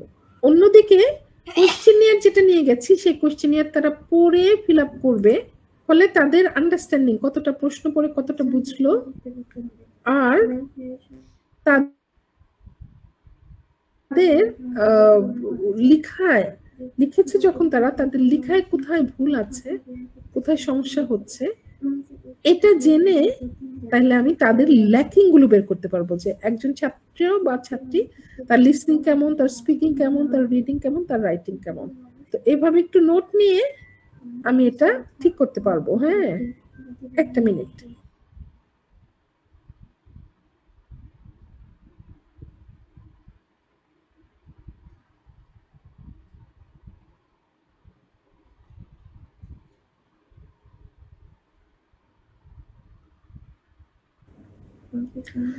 তার মানে আমি ল্যাকিংটা জানলাম, আমার ছাত্রের ল্যাকিংটা জানলাম, মানে আমি গুনলাম যে এখান থেকে টার্গেট সিচুয়েশনে নিয়ে যেতে আমার কতটুকু তাকে সময় দিতে হবে, তার কোন কোন জায়গায় দুর্বলতা আছে, সেই দুর্বলতাগুলো কিভাবে কাটাতে হবে এটা আমার মাথায় আছে।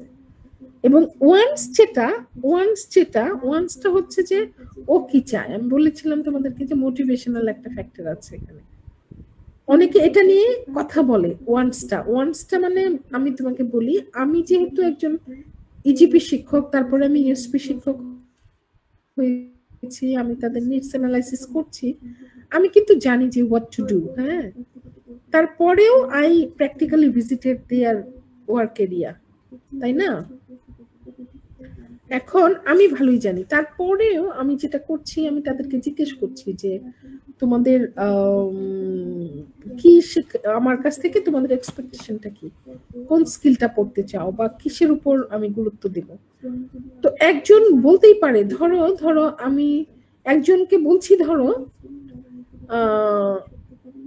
আমার একজন স্টুডেন্ট, যে ধরো মেডিকেল স্টুডেন্ট, তাকে ধরো গ্রামীণ ফোন সার্ভিসে যে ধরনের হেলথ লাইনে যে ডক্টররা কাজ করেন সেরকম একজন ডক্টর, মানে সেরকম একটা অ্যাপয়েন্টমেন্ট পেয়েছে, ইজ ডক্টর অ্যান্ড সে he was appointed there for telemedicine. হ্যাঁ, বিভিন্ন সার্ভিস গুলো যেরকম দেয় না, যে ফোন করলেই ডাক্তাররা উত্তর দেন, তো someone was appointed there and his or her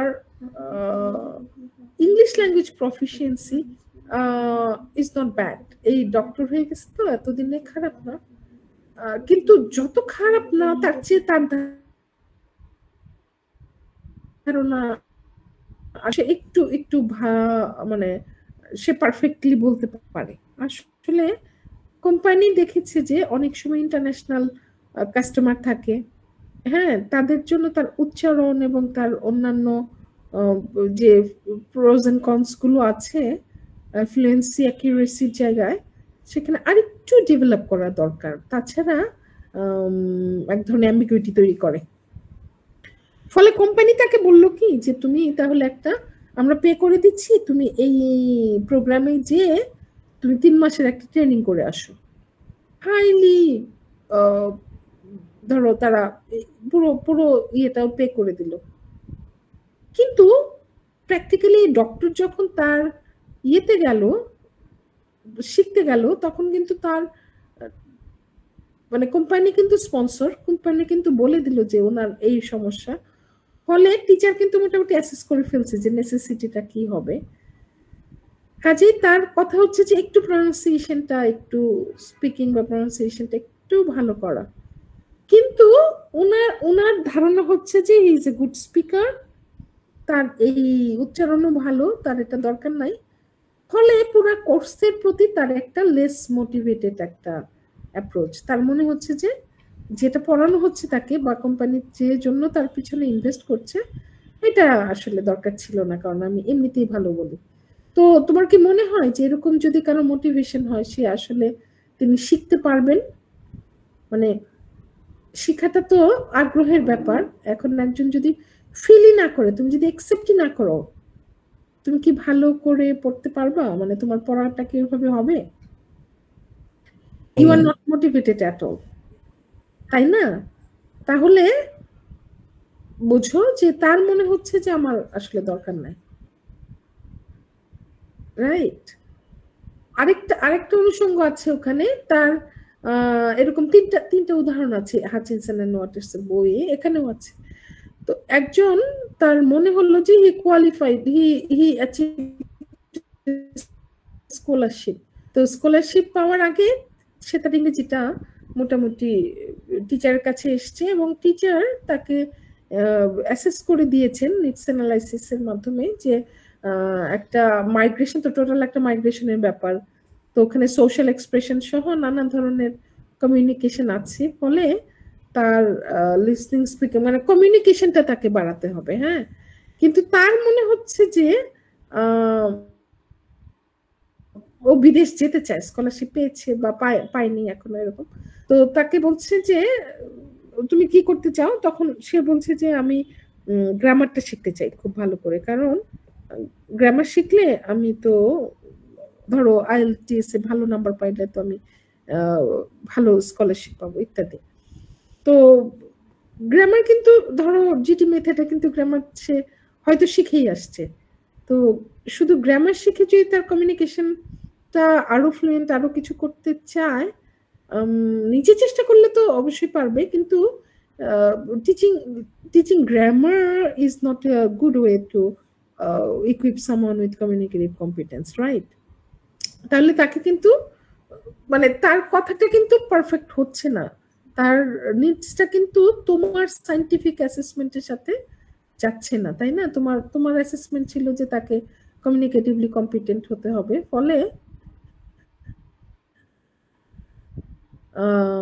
সেখানে শুধু গ্রামার নয়, তাকে অনেক প্র্যাকটিস, সিচুয়েশনাল প্র্যাকটিস করা লাগবে, টাস্ক বেসড প্র্যাকটিস করা লাগবে, তাই না? রোল প্লেইং এর মতো কাজগুলো তাকে খুব আগ্রহী করলে, তাকে রিপিটেডলি করলে হয়তো তার স্পিকিং আরেকটু উন্নতি হবে, কমিউনিকেশন আরেকটু ভালো হবে। কিন্তু তার মনে হচ্ছে যে আমি গ্রামারটাই পড়বো।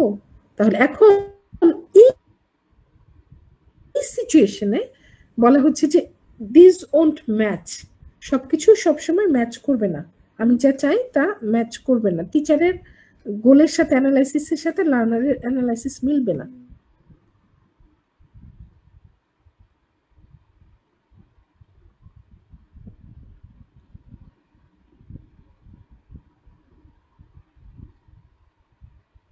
তাহলে এ ধরনের মিসম্যাচ যদি হয়, how can you manage? ESP টিচাররা মনে করেন যে লার্নার্স ধরো এটা অনেক অনেক অ্যালাইন করে নাই, কিন্তু একেবারে তো তুমি ছুঁড়ে ফেলে দিতেও পারো না, তাই না? যে কোনো ফ্লুয়েন্সির জন্য তো তোমার গ্রামার অ্যাকুরেসি প্রয়োজনই, তাহলে তুমি ঠিকই জানো যে তোমার আসলে প্র্যাকটিস গুলো করাতে হবে। তো ওর মন রক্ষা করার জন্য ও যেহেতু চেয়েছে তুমি একটা দুটো ক্লাস যদি গ্রামারের উপর নাও, সেটা রিভিউ হবে বটে, তো এটা তুমি দুটো ক্লাস তার জন্য স্যাক্রিফাইস করলে, তাও স্যাক্রিফাইসও না, তাকে রিভিউ করাচ্ছ, এতে তার গ্রামারে উপকারের চেয়ে তার মানসিক যে উপকার হবে, একটা কোর্স শেখার জন্য তার মানসিক উপকার হবে, যে মোটিভেশন পাবে সেটা তার কথাটা না মানার চেয়ে এই উপকারটা অনেক বেশি। তুমি যদি তাকে উড়িয়ে দিতে যে না কি ফালতু, এটা না, এরকম না, হ্যাঁ, তাহলে সে যে হারে ডিমোটিভেটেড হতো, তুমি যদি তার কথাটা একসেপ্ট করো যে ওকে ঠিক আছে গ্রামারও রাখলাম, তখন তার মনে হবে যে my teacher is preparing the syllabus considering my needs, আমার যেহেতু এটা নিড, আমার টিচার আমাকে ফোকাস করেই তার সিলেবাসটা বানিয়েছেন, ফলে এই কোর্স অবশ্যই আমার উপকারে লাগবে। তো এই যে মোটিভেশন, এই মোটিভেশনটা শিক্ষার্থীকে দিন শেষে তো শিক্ষার্থীকেই শিখতে হয়, তাই না? লার্নারই তো লার্ন করে, ঠিক না? Yes, exactly.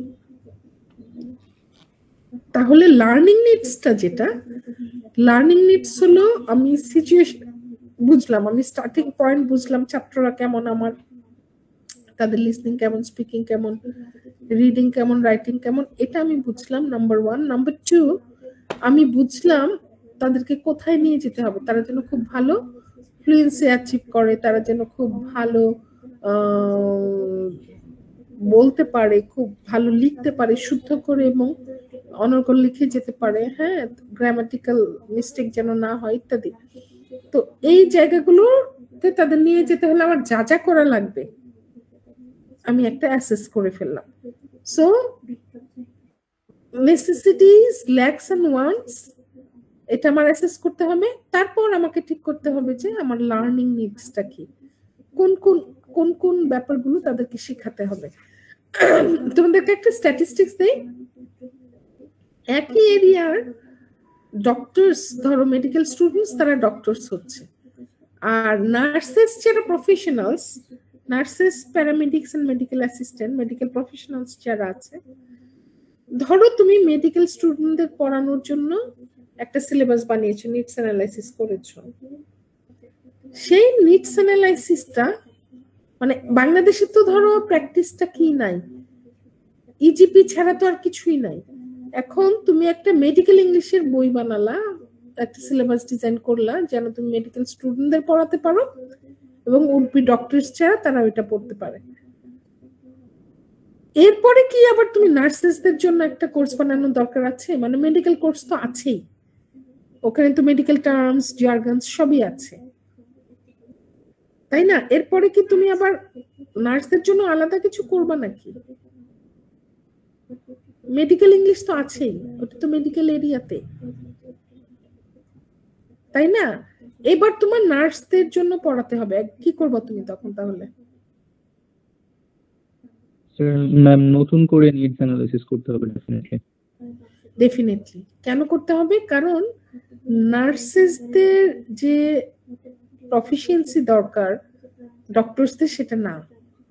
ডক্টরসদের হাজারো কাজ করতে হয়, একেবারে পরীক্ষার খাতায় লেখা থেকে শুরু করে একটা রিসার্চ পেপার হতে পারে, একটা ইনোভেশন, একটা প্যাটেন্ট, একটা ডিজিজ আবিষ্কার করে, তার একটা যে ভ্যাকসিন আবিষ্কার করে, সেগুলো ইন্টারন্যাশনাল কনফারেন্সে সেভাবে সেমিনার করে ডিসমিনেট করতে হয়, অথবা রিসার্চের প্যাটেন্ট গুলা, হ্যাঁ, ওয়ার্ল্ড ওয়াইড তাদেরকে রেজিস্ট্রেশনের জন্য পাঠাতে হয় এবং সেটা ওয়ার্ল্ড ওয়াইড সার্কুলেট করতে হয়, বা একটা মেডিসিনাল লিটারেচার লিখতে, হ্যাঁ, সেটা সেরকম করেই করতে হয়।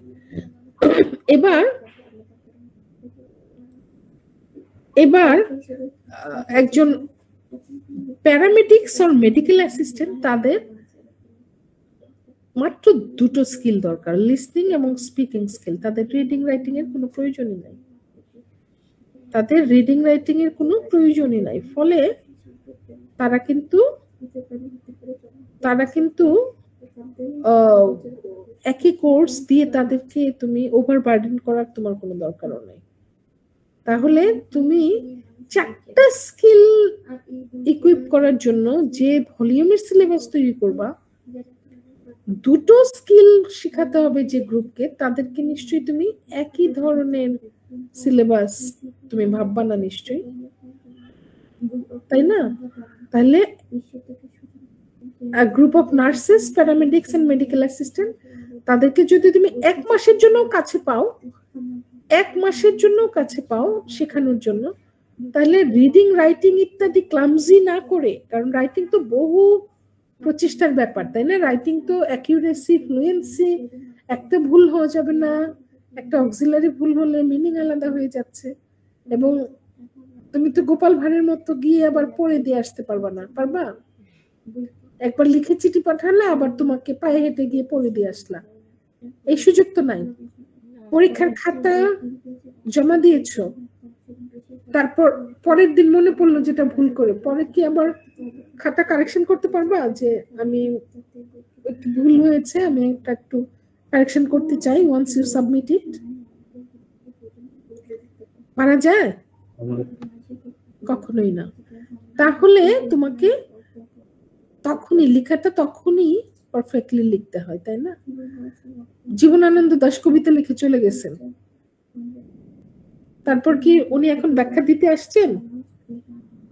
ওয়ান্স হি রোট, তারপর ওয়েন ফর এভার, তারপরে কি আছে?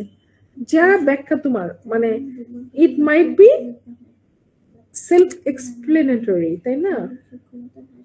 তাই না? যেরকম ব্যাখ্যা তুমি করো শেষ পর্যন্ত আসলে সেটাই থাকে। কেউ এসে বলে না যে আমার কবিতার এই ব্যাখ্যা কেন দিলা, বলে? কিছুতেই বলতে পারেন না। ফলে রাইটিং এর মতো কঠিন কিছু যদি নার্সদের ইংলিশে যদি রিডান্ডেন্ট হয়, তুমি কেন তাকে ক্লামসি করবো, ওভারবার্ডেন করবা, তাই না? ধরো a group of nurses came to you, বাইরে চান্স হয়েছে কারণ তারা খুবই কোয়ালিফাইড নার্স, বিদেশে যাচ্ছে, তোমার কাছে 25 দিন সময় আছে। এখন তুমি কি তাকে গ্রামার পড়াবা, ক্লজ পড়াবা, ন্যারেশন পড়াবা, নাকি তাকে রোল প্লে করে কনভারসেশন পড়াবা? প্রবাবল অবস্থা কল্পনা করে ওখানে কার কার সাথে তাকে কনভারসেশন করতে হয় সেই কনভারসেশন গুলো সুন্দর করে করবা, এই তো, তাই না? তাই তো। Yes ma'am. তাহলে এটা করলে তোমার শেখাটাও পারফেক্ট হলো, তাদের পক্ষেও সেটা শেখা সম্ভব হলো, আর আয়োজনটাও তাদের জন্য ওভারবার্ডেন হলো না তারা। তোমার উদ্দেশ্যটা ফুলফিল হলো মূলত। হ্যাঁ, তোমার উদ্দেশ্যটা ছিল তাদেরকে ফ্লুয়েন্সিটা যেন তাদেরকে অ্যাচিভ করাতে পারো, কিছু কিছু সিচুয়েশনে তারা যেন মোটামুটি ভালো পারফর্ম করতে পারে, এবং তুমি শিওর যে এইটুকু পারফরমেন্সের একটা আনন্দে তারা বাকি সিচুয়েশন গুলো যেহেতু এক্সপেরিয়েন্স করবে, they can learn it very well. ওখানে যাওয়ার পরেও বাকিগুলো তারা মাল্টিপ্লাই করে নেবে প্রোডাক্টিভ ভাবে, ক্রিয়েটিভ ওয়েতে তারা they can meet the situation, তাই তো? তাহলে নার্সদের এবং ডক্টরদের দুটো সিলেবাসও এক না, তাহলে আমরা কেমন করে বলি যে সবার ইংরেজি সবার মতো? এটা কি সম্ভব কিনা? সবার জন্য এক, এটা কি সম্ভব কিনা বলো তো? No ma'am. এটা কখনো সেটা হওয়া উচিতই না।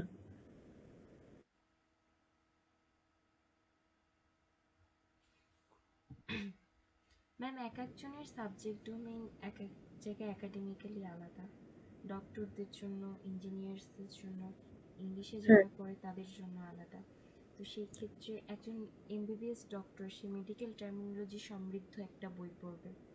একটা ইংলিশের স্টুডেন্ট সে গ্রামার, আর্টিকেল, দেন ইংলিশ লিটারেচার, লিঙ্গুইস্টিক কোন কোন সেক্টরে কাজে লাগছে সেই টাইপের বইগুলো পড়বে। আবার একজন নার্স, তার হচ্ছে দুইটা স্কিল বেশি গুরুত্বপূর্ণ, একটা হচ্ছে শোনাটা আর একটা হচ্ছে বলাটা। সো কনভারসেশনের জন্য যতটুকু প্রয়োজন ঠিক ততটুকুই হচ্ছে তার জন্য যথার্থভাবে হচ্ছে প্রয়োগ করতে হবে।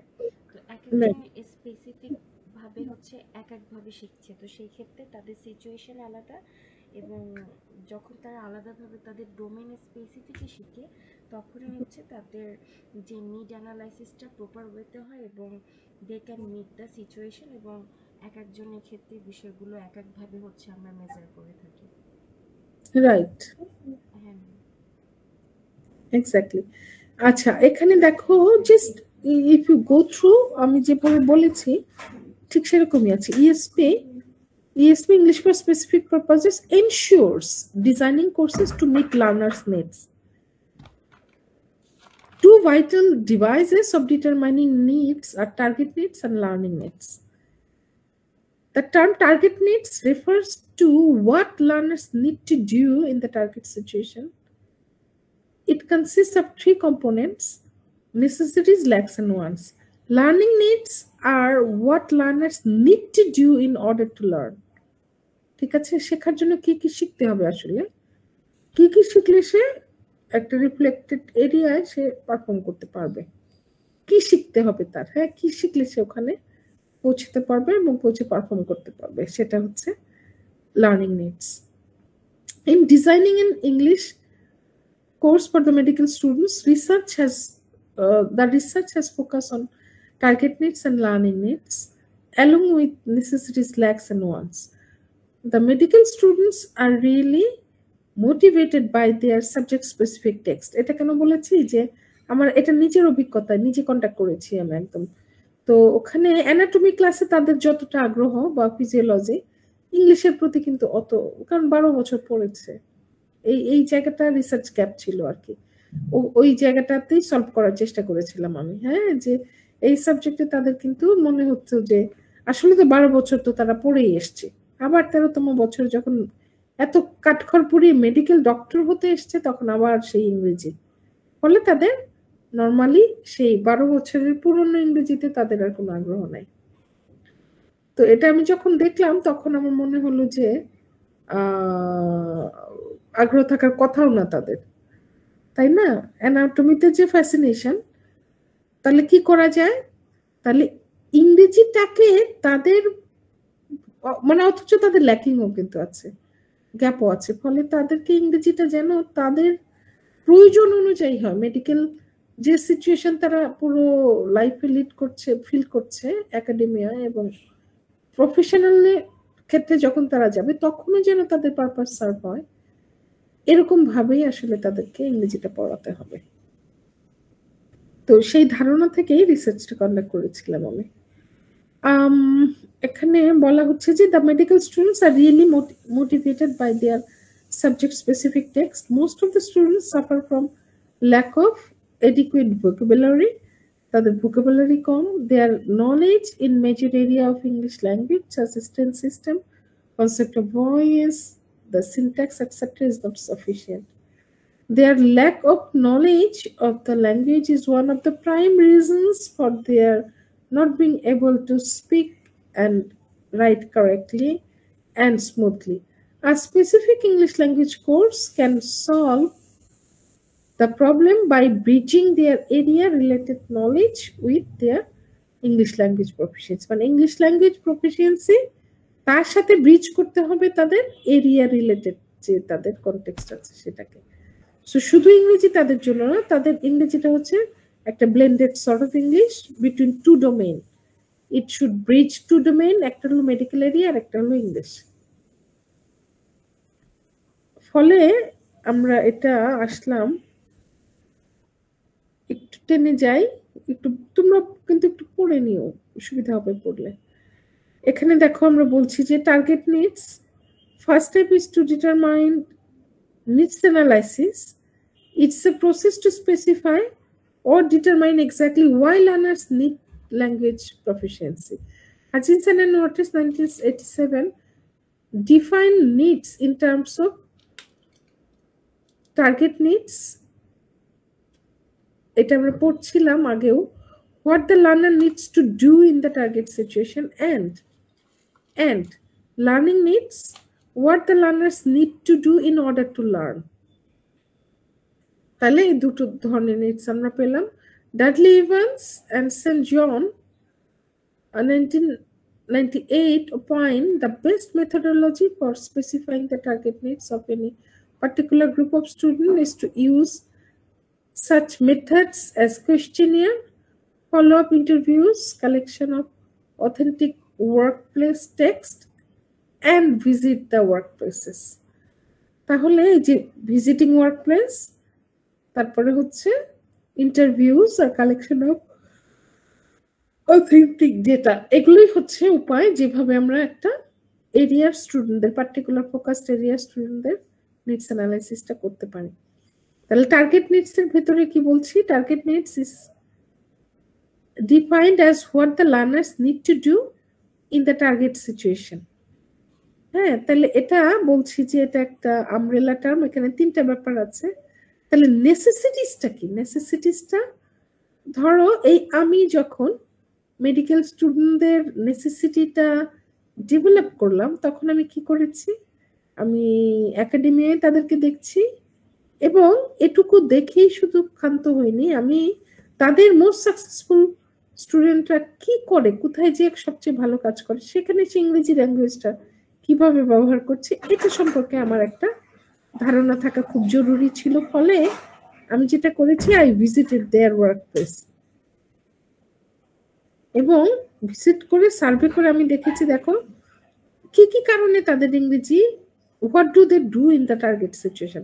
Medical books are written in English and no standard or equivalent translation of those are available. আমার একটা অবজারভেশন ছিল যে ইংরেজিতে লেখা মেডিকেল, গ্রেস অ্যানাটমি ইংরেজিতে, ফিজিওলজি ইংরেজিতে, কমিউনিটি মেডিসিন ইংরেজিতে, কিন্তু কোনো মানে ওখানে অনুবাদের যে বইগুলো সেই বইগুলো স্ট্যান্ডার্ড না, মানে বাংলা প্রতিশব্দগুলো স্মুথ না।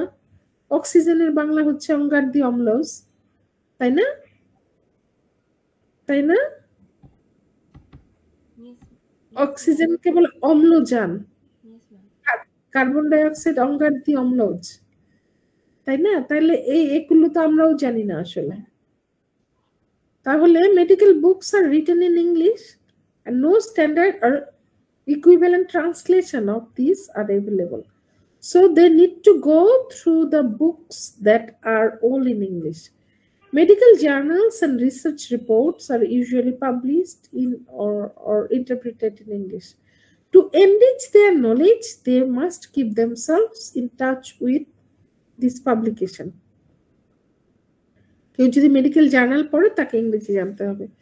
They are to attend seminar on newly identified diseases or recently invented medicines and or instruments. To attend these and to understand the theme, and also for further information, they need to have a very strong command of English language. Bulk of up-to-date data and information on the internet is available in English. To run with the current global world, they must update their knowledge by collecting resources from the internet, and for this purpose they need proficiency in English language. Vital portion of lecture, usually 70%, is delivered through English. Sometimes visiting professors or specialists from foreign countries are appointed as course teachers. To follow their lectures, they must have a good command over English language. Students need to take oral tests in English. In these days of globalization, students often come across classmates who are from abroad, and for communication they must choose English. For further study abroad, students hardly have any other way open before them except English as their medium of instruction and education. In professional life, students usually need to communicate with both foreign experts and patients through English language. Moreover, to receive and give instructions and to write prescriptions and certificates, they need to know English. তাহলে দেখলাম আমরা কি কি কারণে তাদের আসলে ইংরেজি দরকার হয়। এখানে জন ম্যানবির একটা দেয়া আছে, একটা মডেল দেয়া আছে, একটু চাইলে দেখে নিতে পারো। এটা হলো নিডস অ্যানালাইসিসটা আর কি, যে নেসেসিটিসটা তুমি ভিজিট করলা, তারপর তুমি ডকুমেন্ট করলে যে কি কারণে, এবং তোমার কিন্তু প্ল্যানটা মোটামুটি জার্নিটা সায়েন্টিফিক হয়ে গেছে। তো কোর্স সম্পর্কে মোটামুটি তুমি ধারণা করে ফেলছো এবং কাজ করে ফেলছো কিছুটা, কিন্তু তখনও জানো না কিছুটা, মানে কি কি করবো এটা প্ল্যান করছো, কিন্তু তখনও তুমি জানো না যে তুমি যাদেরকে পড়াতে যাচ্ছ তারা কোন লেভেলে, তাদের কি ঘাটতি আছে, কি ল্যাকিং আছে। তাহলে the second component of the target needs is to identify lacks of the learners. To specify the lacks, we first evaluate the level of language proficiency they have already had. মানে তাদের কি পরিমাণ দক্ষতা already তারা অর্জন করেছে আর কি বাকি আছে। Once we can have an idea, we can evaluate how far they need to proceed to fulfill the necessities mentioned above.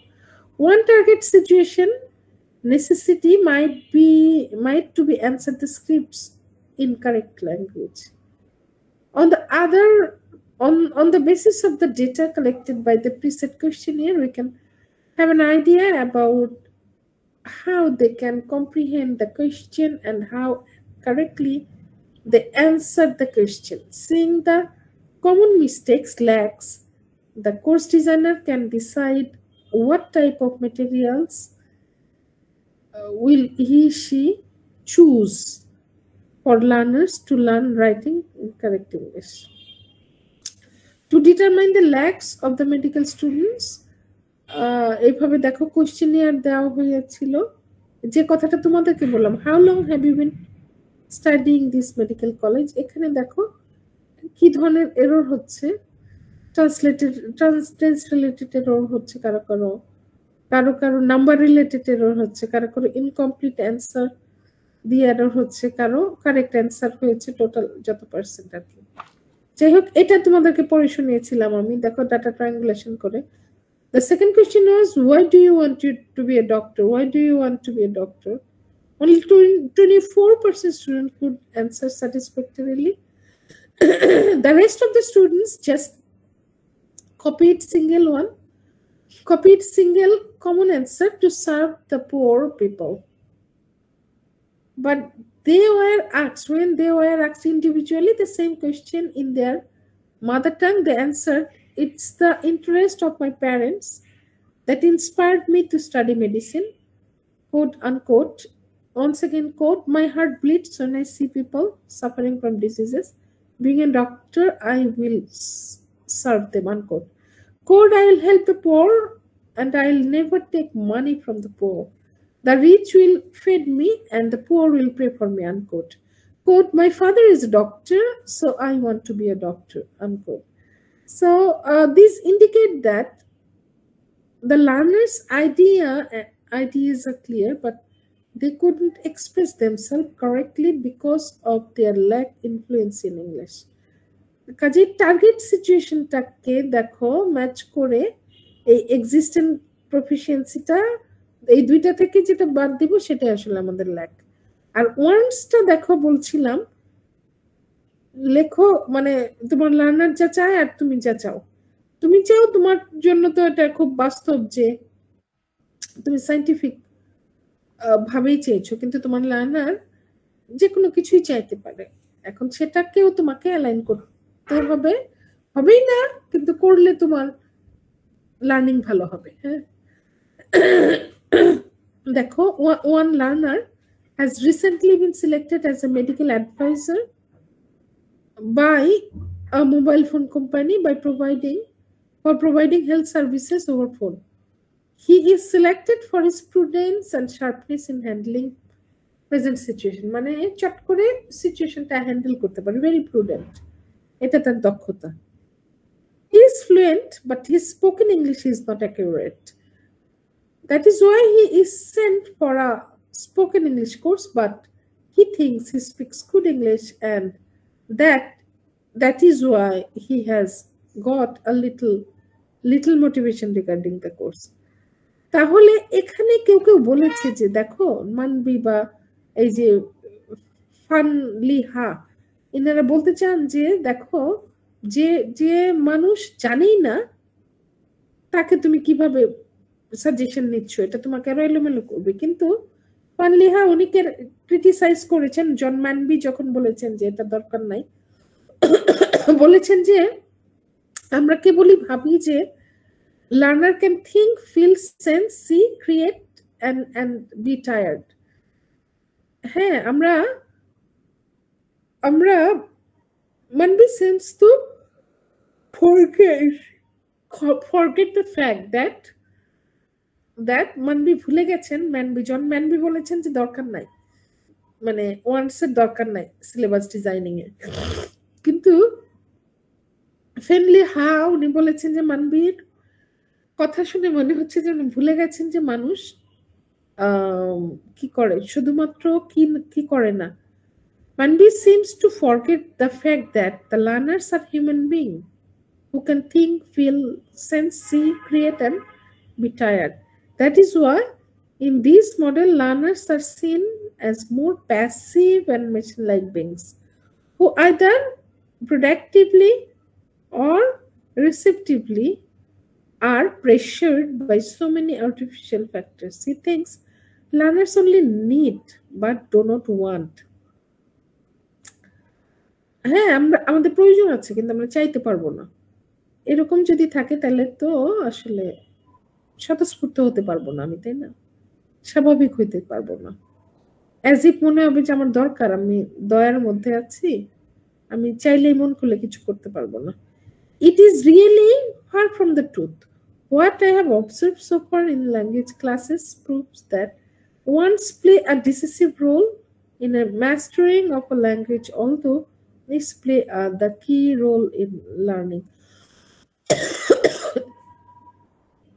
So before analyzing needs, তাহলে কি করতে হবে আমাদের? এই ব্যাপারগুলোতে খেয়াল রাখতে হবে যে লার্নার ইমোশনাল বিং, কাজেই মোটিভেশন দিয়ে একজন লার্নারকে তুমি যত সুন্দরভাবে লার্নিং এর প্রতি মোটিভেট করতে পারো, that is unique, it works. হ্যাঁ, খুব ভালো কাজ করে এটা। আচ্ছা, after the target needs we analyse learning needs. Learning নিডসটা হচ্ছে, দেখো, we will analyzing the learning needs. We can consider the whole process of designing ESP course as a journey. In this process, we can consider the starting point as lack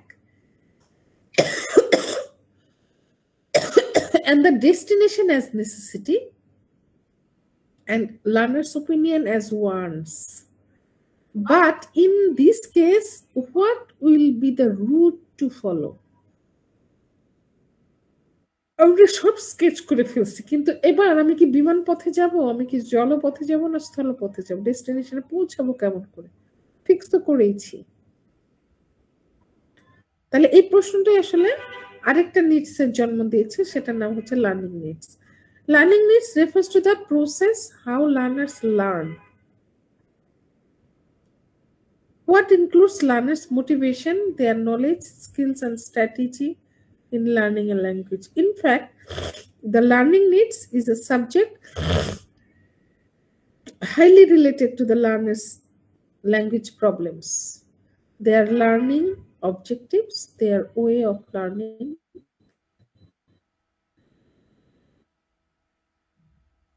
etc.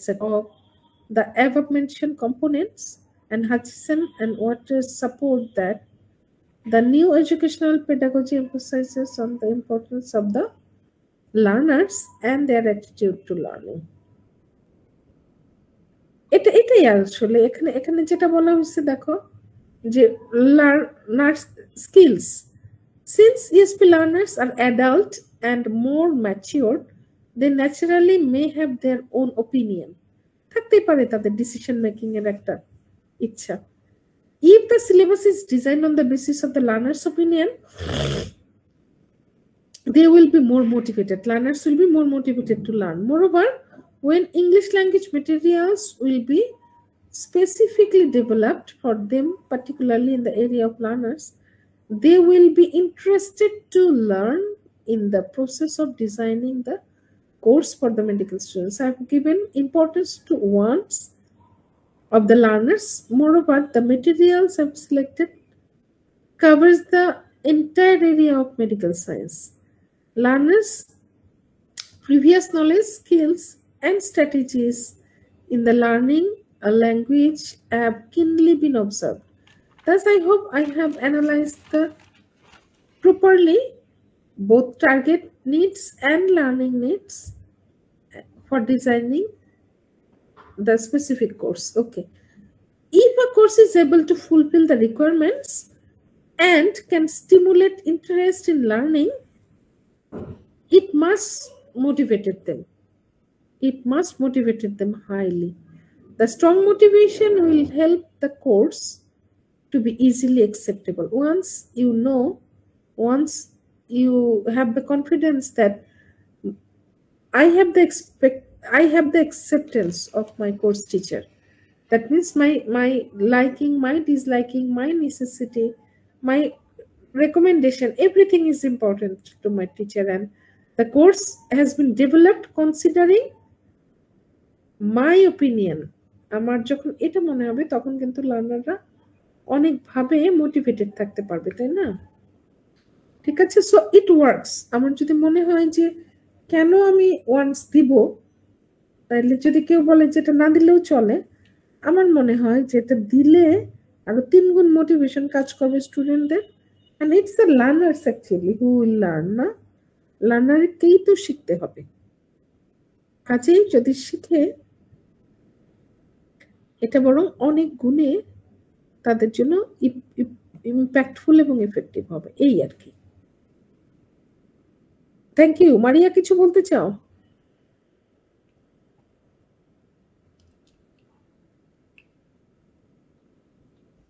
তাহলে target needs, learning needs, target needs umbrella term, তার মধ্যে 3টা item আছে আরো। Number 1 necessities, lakhs, wants, are learning needs তো আছেই, very strong learning needs. আর necessities জানি, it's a scientific journey or assessment of the teacher visiting the workplace of the learners,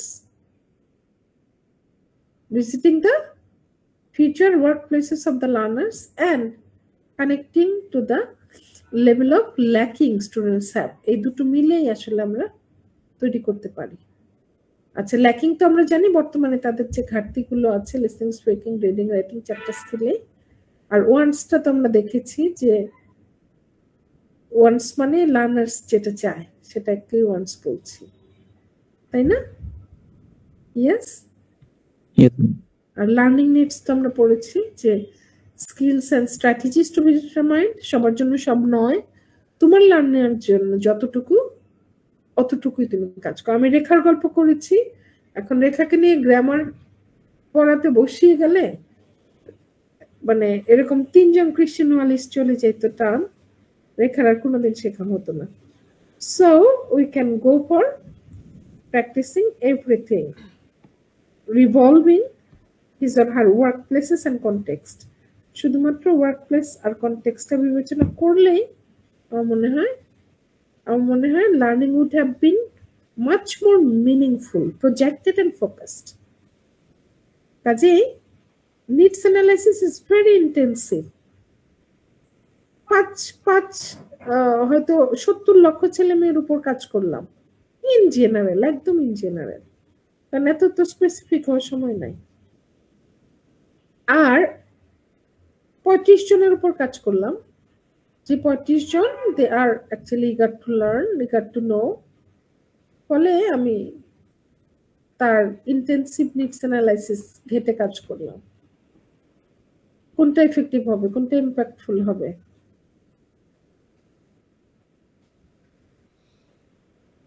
কোনটা effective হবে?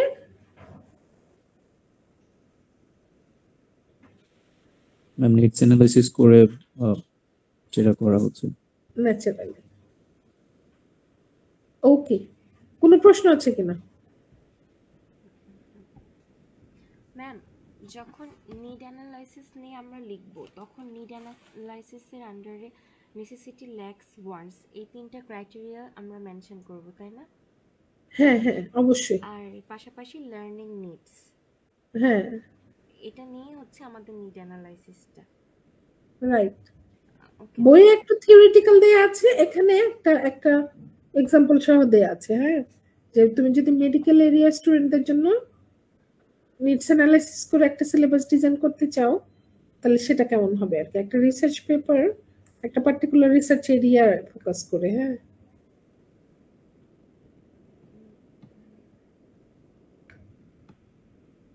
কি পড়ো, কি বুঝো নাই কে বলো তো?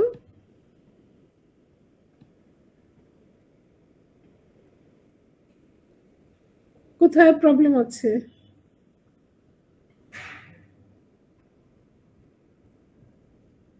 ম্যাম অল ক্লিয়ার, আপনি অনেক সুন্দর করে বুঝিয়েছেন।